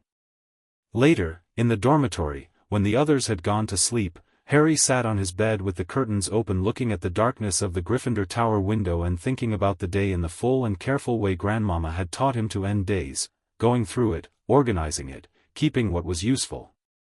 He thought about Ron's honest face and the chess game and the specific quality of someone who might become a person you trusted completely. He thought about the twins and their welcome gifts and whatever that was going to mean. He thought about Draco Malfoy, who was more complicated than his reputation and who Harry suspected, given the right circumstances, was capable of being different from what he'd been shaped to be. He thought about the castle, which he'd felt the moment he came through the doors, old and alive in the specific way that buildings with centuries of magic in their walls were alive, not as conscious as Cemetery Lane but related to it, kin to it, the same family of feeling. He thought about Dumbledore. He thought about the Philosopher's Stone in the school somewhere, and Voldemort's desire for it, and the trap that the year was setting around itself. He thought about Grandmama's voice saying, "Say what the thing is. Trust the person to understand it." He was Harry Potter, the boy who lived, the Addams ward, son of James and Lily, brother of Wednesday and Pugsley, taught by Grandmama and Fester and a collection of portraits who'd been dead for centuries and had opinions. He was a Parselmouth and a chess player and someone who could talk to a Sorting Hat as an equal and walk into a courtroom at age 5 and say what he meant without flinching. He was not a destiny. He was not a piece. He was not a sacrifice waiting for the right moment.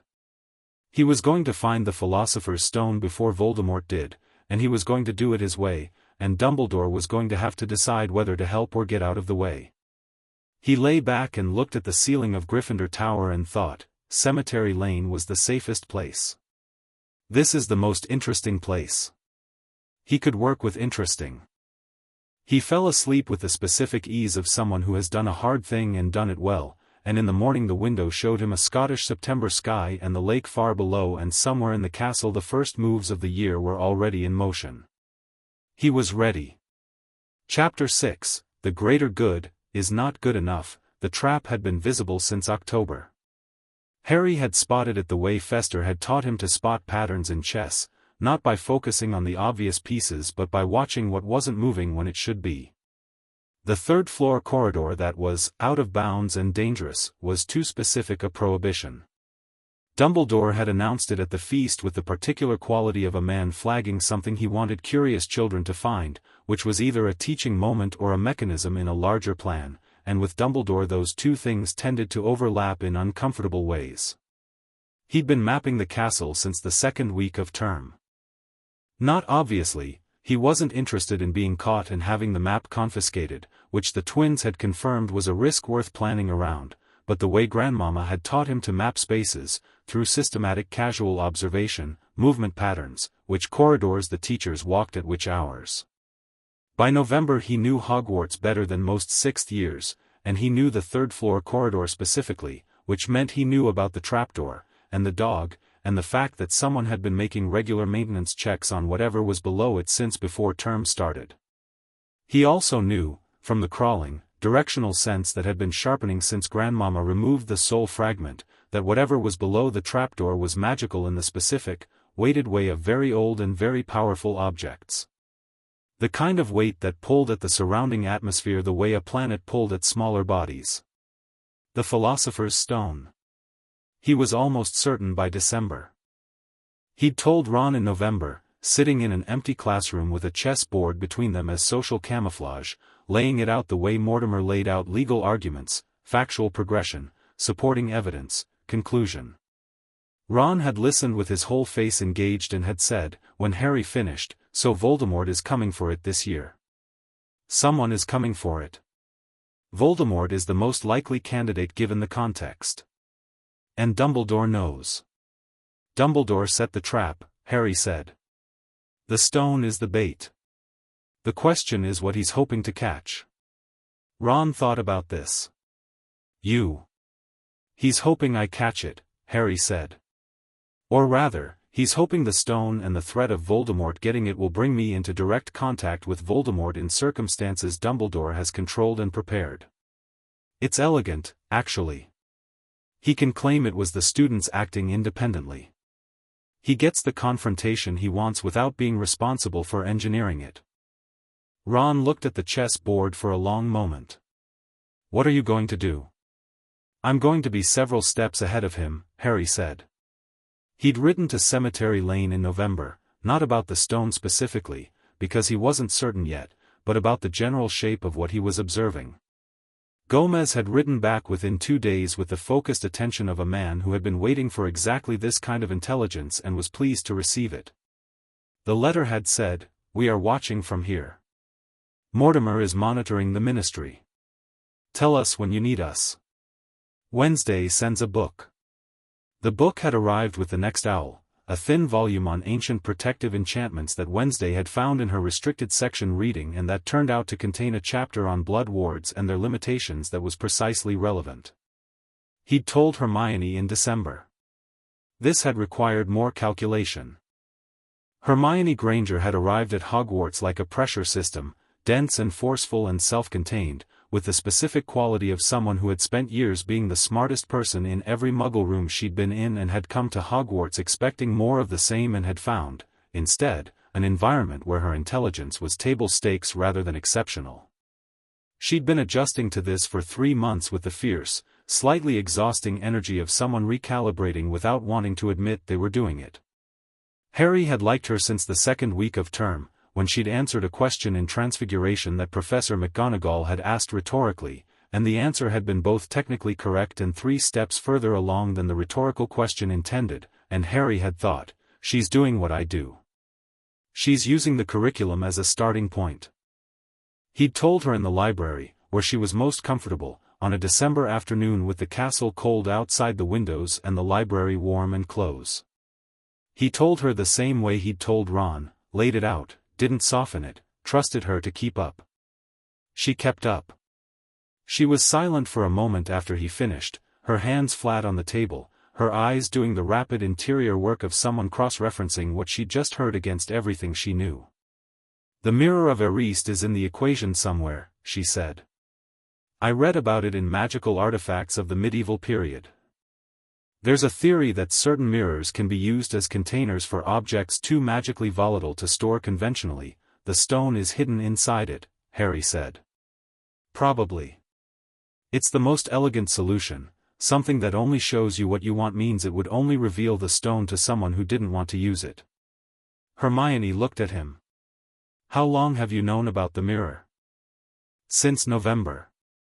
Dumbledore moved it to the 3rd floor in September.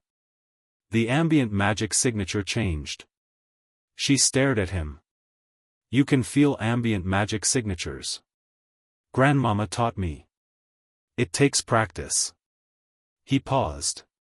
"She also taught me that the best way to understand a protection system is from the outside before you're inside it."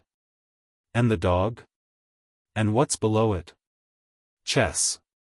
Devil's snare, probably. Something with keys. A troll, possibly, although I think the troll at Halloween was a test rather than part of the system, which means it's probably something else at that stage." He looked at her. "Snape's been investigating it for months. He's not trying to steal it, he's been trying to figure out whether it's secure. He suspects someone's planning to breach it." Hermione was quiet for another moment. "You've been sitting on this since October." "I was building the picture. Harry." She looked at him with the specific exasperation that had become one of the things he genuinely liked about her. "You can't just you should have told us sooner. I'm telling you now because now is when it's relevant. It's December. The attempt will be in June, he said. June at the earliest. Whoever is inside the school working toward it isn't ready yet. There are things still being positioned. He looked at her. We have time. Not to be careless, but time. How do you know it's June? Because Dumbledore is patient and he wants the school year to reach its natural conclusion before the confrontation. Also because the chess piece at stage 4 will be played in spring. It's a specific enchantment that operates on seasonal magical cycles, and spring is when it peaks. He watched her face. Also because if it were happening sooner I would feel it differently. The tension in the castle is building but it's not urgent yet. She looked at him for a long moment. You're not afraid. Should I be? Most people would be. Most people haven't had 5 years of grandmama explaining dark magic over breakfast. He picked up his book. Will you help? She had already opened her notebook. Obviously, she said, with the particular energy of someone who had found the problem interesting enough to make the fear beside the point. January brought Quidditch and Ron's increasing chess mastery and the particular quality of cold that Scottish castles achieved, the kind that came through the walls as well as the windows and that Harry found genuinely invigorating in the way Cemetery Lane's November cold was invigorating, the cold of a place that didn't bother pretending to be temperate. He flew the way he did everything since learning in October, completely. He'd gotten on a broomstick at the age of 10 for the first time in his back garden because Pugsley had bought 2 and it had been a Saturday, and he'd immediately understood why people did this, the particular freedom of it, the way the air changed when you were in it instead of below it. McGonagall had put him on the Gryffindor team in the second week and he'd been Seeker since, which suited his instincts, the one player responsible for the thing that ended it, the one who had to see the whole board while everyone else was focused on their immediate position. Quidditch also gave him the best view of the castle from the outside, which was tactically useful. He spotted the additional protection on the third-floor corridor from 200 feet up in February, a shimmer in the magical atmosphere that hadn't been there in January. Someone had added a layer. He filed it and wrote to Wednesday that night, someone is paying attention to the timeline. Additional protections added February. Not Dumbledore, different magical signature. More defensive, less theatrical. Wednesday wrote back in 2 days, Snape. His defensive magic has a specific character, tight, efficient, high compression. He's trying to fix gaps he's found in the system. He doesn't know you're watching. Harry wrote, should I let him know? Wednesday wrote, not yet. He's useful as an independent variable. If he's patching the defense, he's not the one planning the breach. Keep watching. He kept watching. March brought Neville Longbottom. This wasn't accurate. Neville had been in his dormitory since September and in his classes since the first week and had been present throughout without Harry having particularly engaged with him, which was something Harry recognized as a failure of attention rather than any fault of Neville's. Neville was easy to overlook because he was designed, by both habit and circumstance, to be overlooked, a boy who had spent so many years being told he was the lesser version of his parents that he'd internalized it and was now performing it automatically. Harry recognized this with the specific recognition of someone who had lived in a cupboard. It happened in herbology, which was one of the classes Neville was genuinely good at in a way he appeared not to have noticed.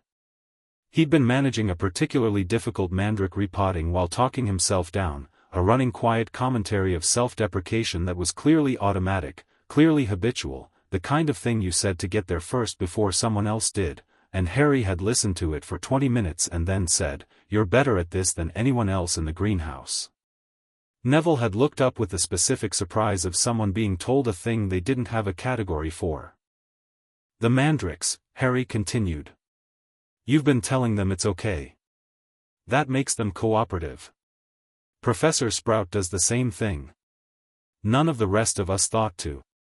He looked at him steadily. "That's not accidental. That's you understanding something the rest of us don't." Neville stared at him. "I wanted you to know that you know it," Harry said, and went back to his own repotting. After class, Neville had fallen into step with him on the way to the castle, not quite saying anything, and Harry had talked about the mandrakes and the specific magical theory of plant communication, and Neville had first listened and then quietly, tentatively, started talking back, and what came out was sharp and specific and informed, the knowledge of someone who had been paying attention without knowing they were allowed to say so. Ron had welcomed Neville into their general orbit without ceremony, which was one of the things about Ron. He didn't have a complex about the perimeter of a group, he just extended it when it needed extending. Hermione had immediately begun sharing notes with Neville on herbology in the way she did when she'd identified someone she respected, which was its own form of high praise.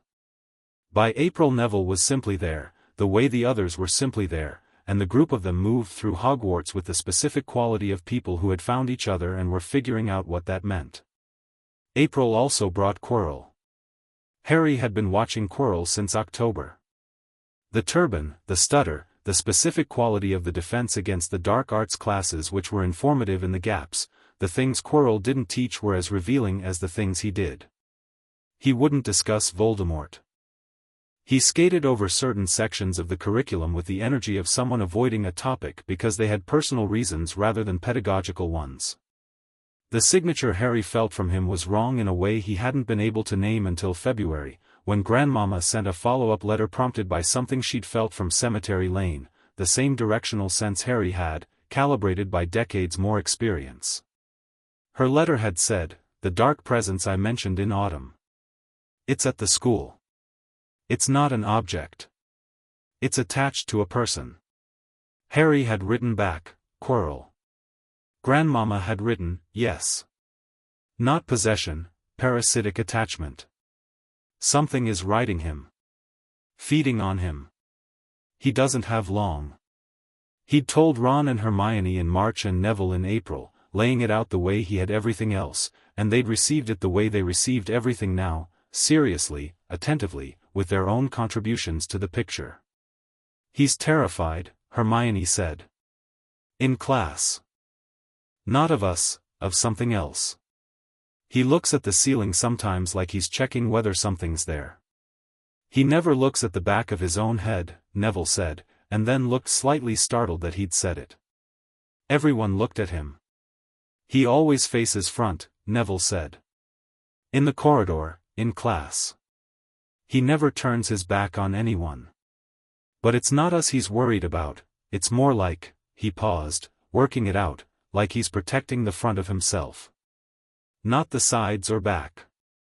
Harry looked at Neville with the feeling he always had when Neville said something precisely right without knowing it was precisely right. "The turban. There's something under it," Ron said. "Not something," Harry said. "Someone."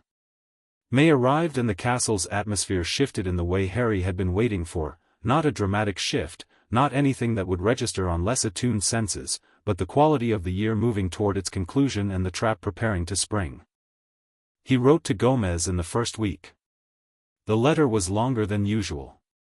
He laid out everything, the stone, the mirror, the protection sequence below the trapdoor, Quirrell, the parasite, the timeline. He explained what he thought was going to happen and when and what he was planning to do about it. Gomez's reply came in 24 hours. It said, "We're coming." Then it said, "Mortimer has already drafted the relevant motions. Fester has been in contact with Gringotts. Your grandmother has prepared something that she will explain when she sees you. Wednesday has finished the book she didn't tell anyone about and says you will want to read it before June." Then it said, "Harry. You are not doing this alone. Not because you can't, you can, we all know it. But because you don't have to.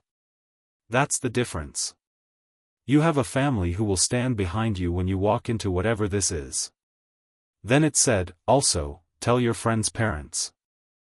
The Weasleys and the Grangers should know their children are involved in something this significant. That's not their children's job to hide." He showed this last part to Ron and Hermione. Ron said, "He's right," with the directness of someone whose instinct for fairness ran deep enough that it applied even when the fairness was inconvenient. Hermione said, "I was going to tell my parents anyway, which was true and which Harry had known. Letters went out. The Weasleys wrote back immediately, Molly in a controlled fury that was aimed entirely at Dumbledore, Arthur in the careful diplomatic language of a man who spent his professional life managing his feelings about institutional power.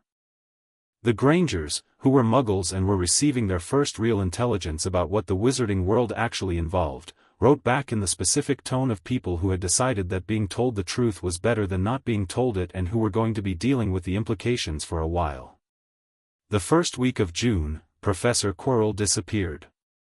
Not dramatically, just wasn't at dinner, wasn't at breakfast, wasn't in his classroom on Monday morning.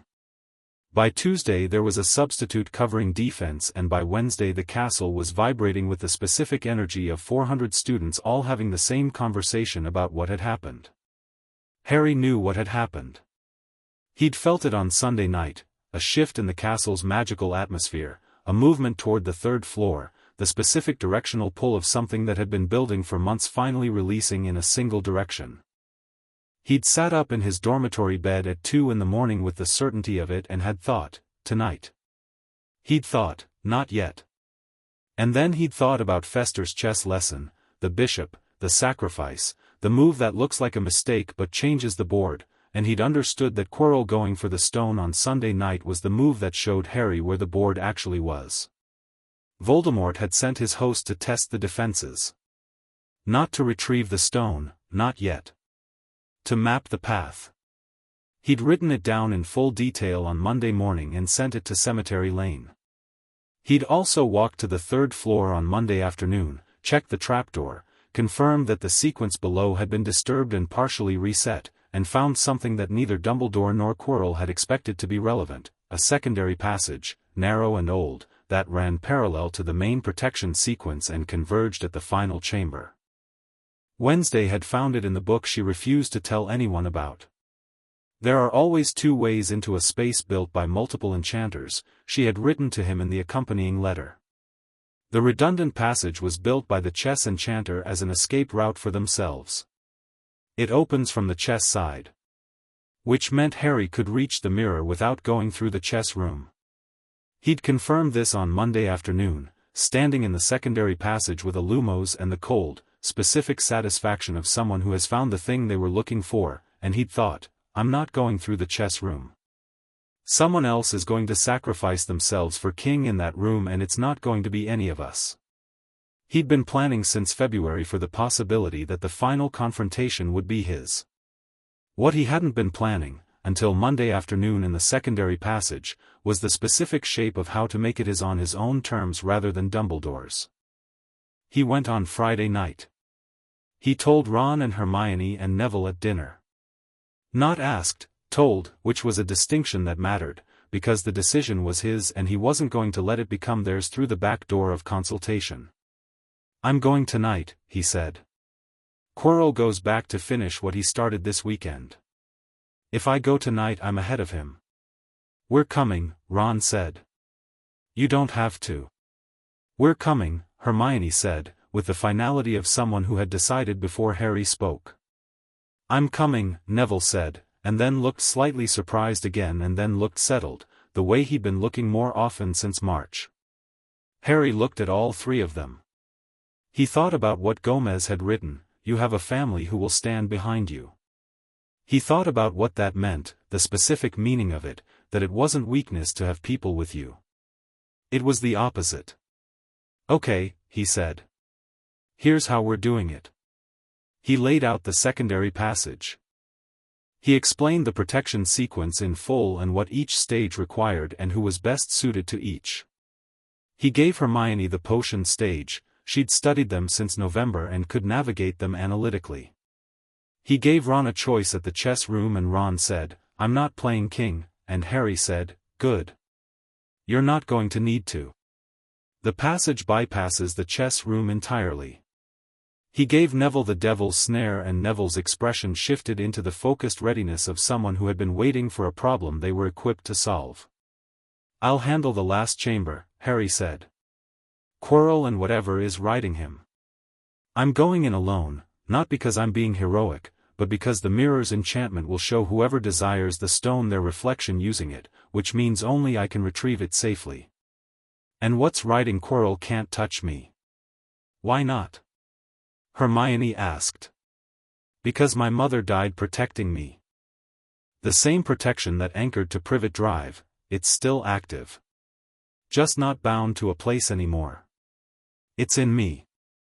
He'd confirmed this with Grandmama in April, working through the theory carefully, testing the edges of it. The blood protection hadn't been house-specific after all, the house had been a container for it, but the protection itself was his. Lily Potter's love had been pressed into his skin and the Dursleys' home had been an attempt to maintain it through continued proximity to blood family.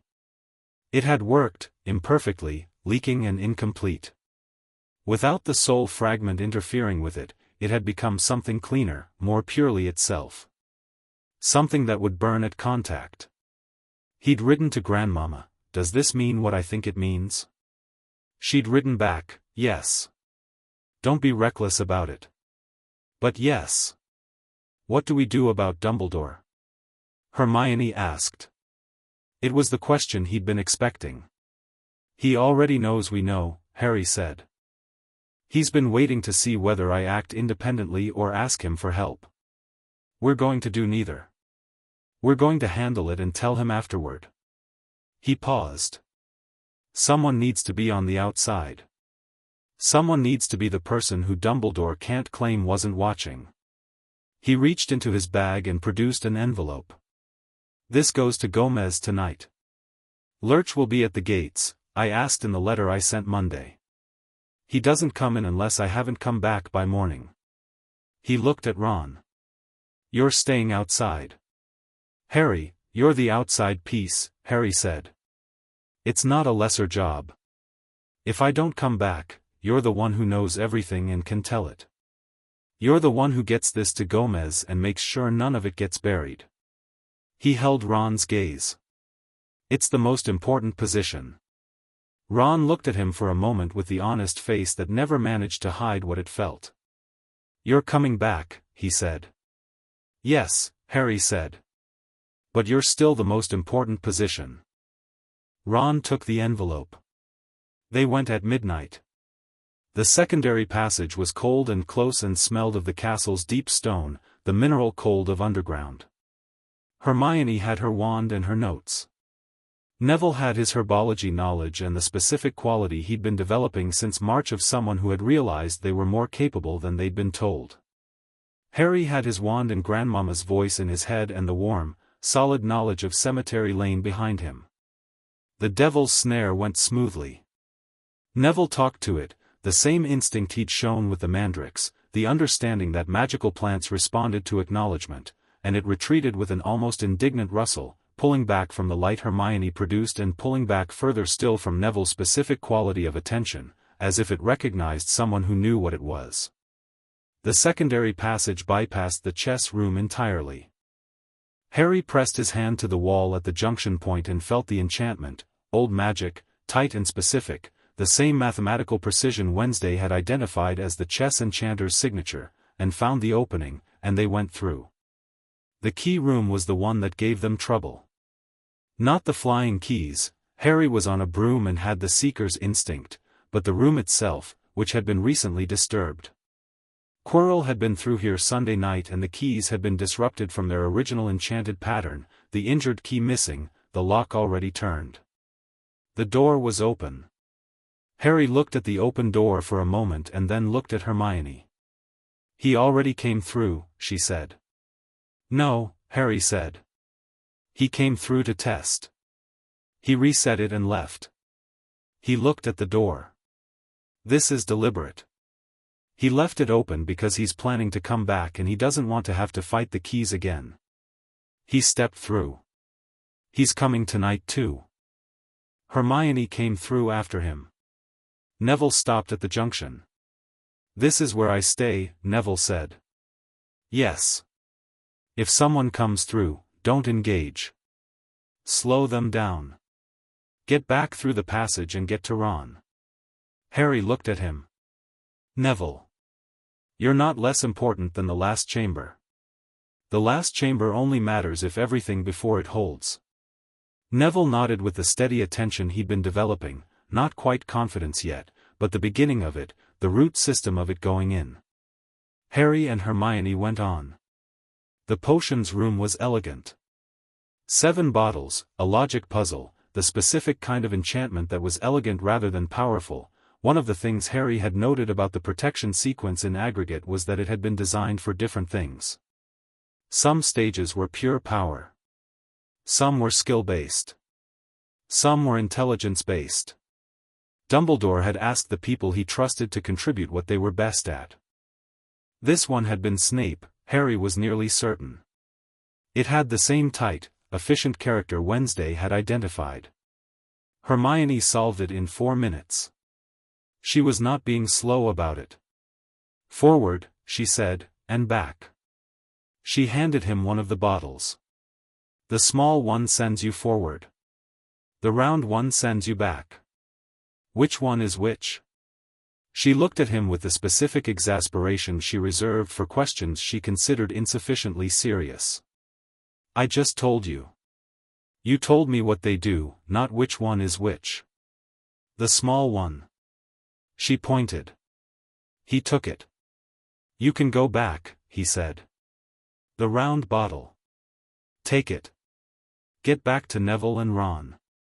She looked at him. Harry, Hermione. He held her gaze. There is one person who can go through that door and do what needs to be done on the other side. That's me. You can't help with what's in there. You can help out here. More than you can help in there. She looked at him for a moment with the expression she had when she was processing something that was logically correct but emotionally difficult. Fine, she said. But you're going to tell me everything afterward. In full detail. Everything, he said. She picked up the round bottle. She looked at him one more time. You're not afraid, she said. Not accusing. Observing. I'm nervous, he said. There's a difference. She almost smiled. She went back. Harry drank the small bottle and went through the black fire. The final chamber was cold and very quiet. The mirror of Ariste stood at its center, enormous, ornate, throwing back the candlelight in soft fragments. And in front of the mirror stood Professor Quirrell, back to Harry, turban on, staring at the mirror's surface with the focused frustration of someone who has been looking at a thing for a long time without finding what they're looking for. He turned when Harry came in. His face was the face Harry had been watching all year, frightened, strained, worn thin. But there was something else in it now that hadn't been there in class, something that was looking out of Quirrell's eyes from further back than Quirrell himself. Potter, Quirrell said, and the stutter was entirely gone. Professor, Harry said. You came through alone. Yes. Quirrell looked at him for a moment, and the thing behind his eyes looked at him, and Harry felt the specific quality of it, not the crushing dark weight he might have expected from the thing that had killed his parents, but something smaller than that. Something that had been reduced by what had happened in a house on Privet Drive 11 years ago and had been reduced further since, a fragment of something that had once been whole and was now operating on scraps and borrowed will. The mirror, Quirrell said. I can't see it. What I desire, he paused. It shows me the master returned to power. Not the stone itself. The master says you will see it differently. He's right, Harry said. He walked toward the mirror. Quirrell didn't move to stop him. He was watching Harry with the specific quality of someone who has been told to let this happen. Harry stood in front of the mirror and looked into it. It showed him Cemetery Lane. The house, the garden, the dark roses facing east. It showed him Gomez and Morticia in the drawing room, the fire going. Wednesday at her desk. Pugsley with his catapult. Grandmama in the basement. Fester reading his annotated chess book. Lurch in his doorway. The whole of it, home, complete, alive. And in his reflection's hand, a small red stone. He felt it press into his real hand. He closed his fingers around it. "You have it," Quirrell said. "Yes." Quirrell's hand came up and the voice that came out of him was not his own, thin, cold, the voice of something that had been air and rumor and borrowed life for a decade, speaking through a dying man's throat. "Give it to me." "No," Harry said. "I will, you'll try," Harry said. He turned and looked at Quirrell directly. "I know what you are. I know what you were. You were the most feared wizard in a century and now you're a passenger in a dying man because the protection on me burned through everything else you had." He kept his voice even. "You're not going to get this stone. You don't have anything left to pay for it with." Quirrell came at him. The contact was catastrophic from Quirrell's side. The protection didn't announce itself with light or sound. It simply was, the way Lily Potter's love had simply been, complete, absolute, requiring nothing from Harry except that he hold still and let it do what it was designed to do. Quirrell's hands on Harry's face met something that burned without heat and the scream that came from Quirrell's throat was not Quirrell's. Harry held still. The stone was in his hand. Quirrell fell. The voice that was not Quirrell's rose out of the body, literally, physically, a vapor, a wraith, the last remaining sliver of something that had been enormous, and it filled the chamber for a moment with a cold that was different from the stone cold of the room, a cold that was absence rather than temperature. "You," it said. "Yes," Harry said. "You are different from what I expected." "Good," Harry said. "Leave." It left. Past him, through the chamber wall, into whatever it retreated to when it had nowhere left to be. Gone, or close enough to gone that the difference was academic. The chamber was quiet. Quirrell was on the floor, barely breathing. Harry looked at him for a moment. Then he crouched down and put 2 fingers to Quirrell's throat and found a pulse, thin, fast, but present. He stood up. He put the stone in his pocket. He walked back to the potions room. Hermione was still there. She looked at him with the immediate attention of someone who had been counting the minutes since he left. Her eyes went to his face, his hands, checking for damage. "Are you all right?" "Yes." "Quirrell needs medical attention. He's in the last chamber." "And the stone?" He showed her his hand, the small red stone in his palm. She let out a breath that was approximately 3 months of held tension. "You didn't die," she said. "I mentioned that was the plan." "You said you were nervous," she said. "People who are nervous about plans sometimes die anyway. I had a lot of reasons not to." He pocketed the stone again. "Come on. Let's find Ron and get out of here before Dumbledore arrives." "He'll already be coming," she said. "He was watching." "I know," Harry said. "I want to be out of the tunnel before he gets here. I want to be standing in the corridor with Neville and Ron when he arrives. I want the sequence of events to be clear." She looked at him with that look, the one that was exasperation and respect in equal proportion. "You thought about how this looks." "I think about how everything looks," he said. "Fester taught me that. Every move changes the board. Choose your moves for what you want the board to look like afterward."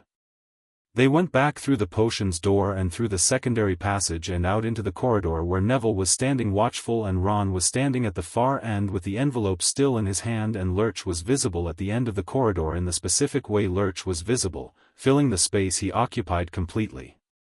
Lurch had come inside. Harry looked at him. Lurch made the sound that meant "I decided to."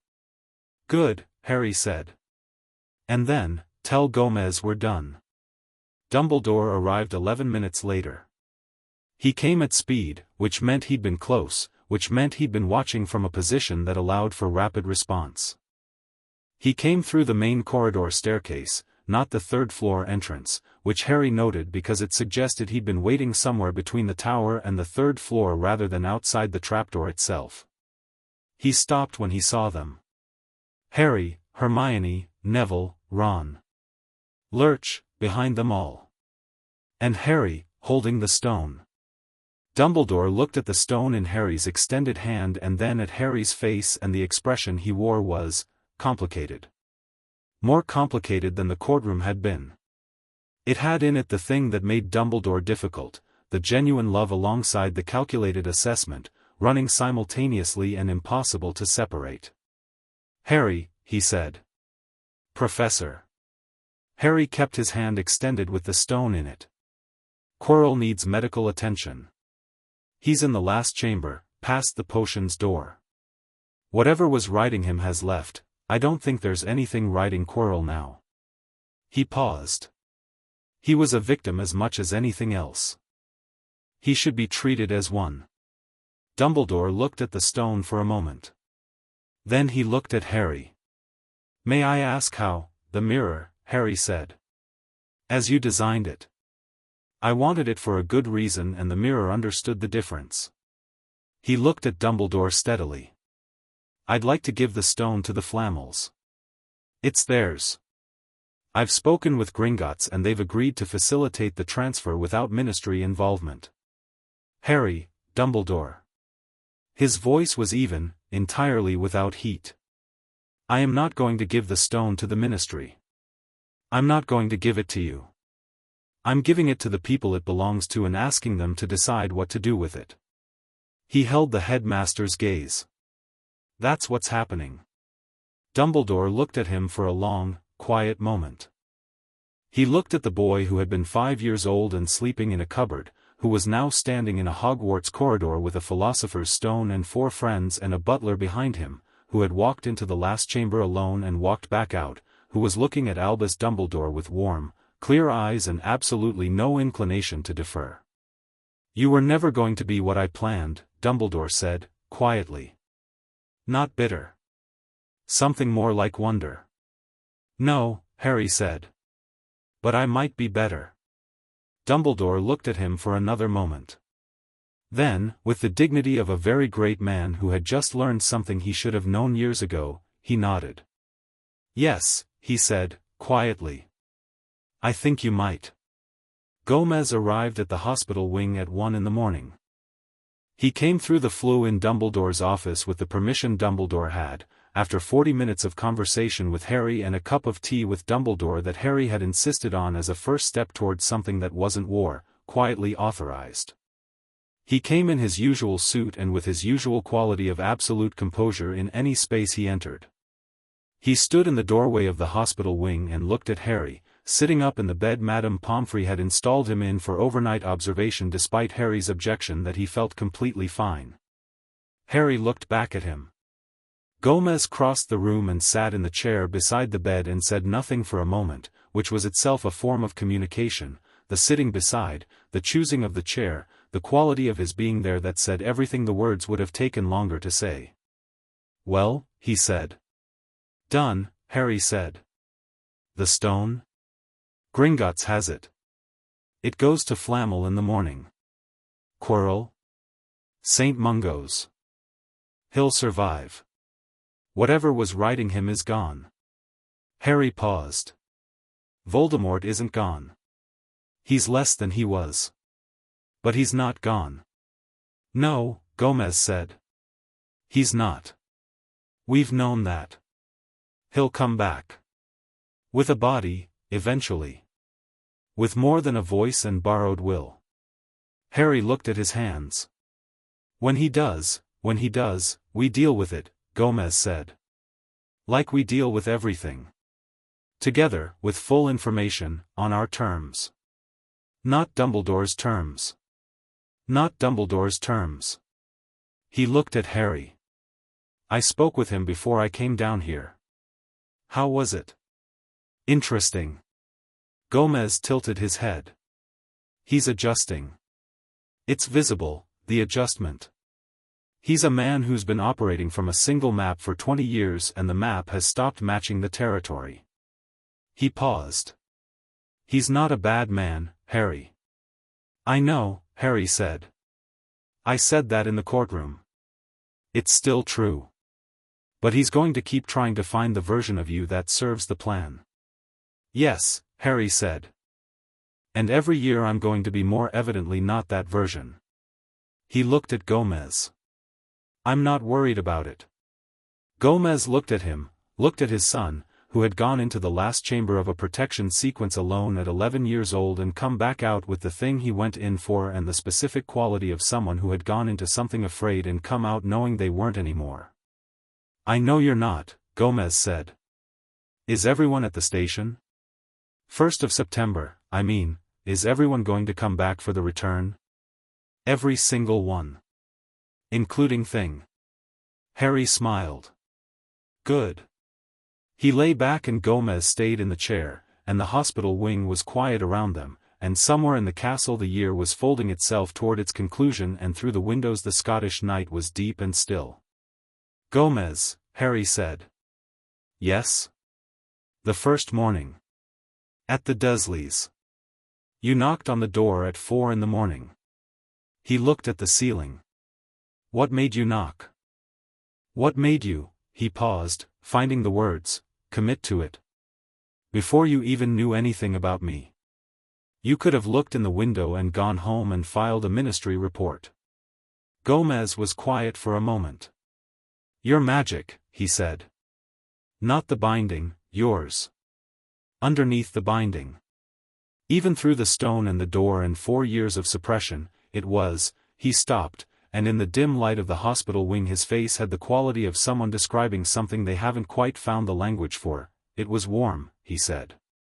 The way something is warm that's been warm its whole life and never been told it was allowed to be.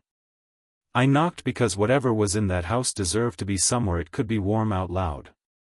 Harry was quiet.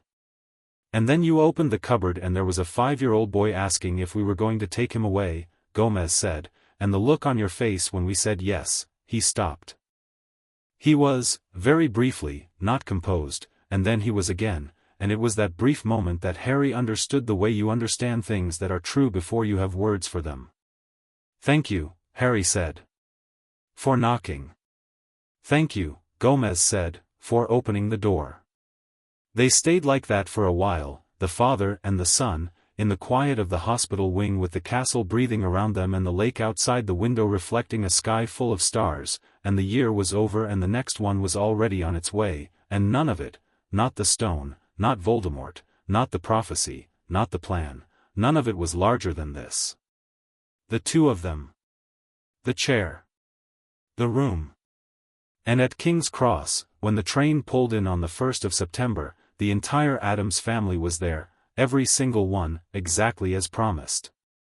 Gomez in his pinstripes, Morticia in black silk, Grandmama with her opinions, Fester with his chess book, Wednesday with her notebook and the expression she wore when something she'd predicted had come exactly right, Pugsley with the catapult he still hadn't put away, Lurch filling the entrance, and Thing in Gomez's breast pocket with 5 fingers extended.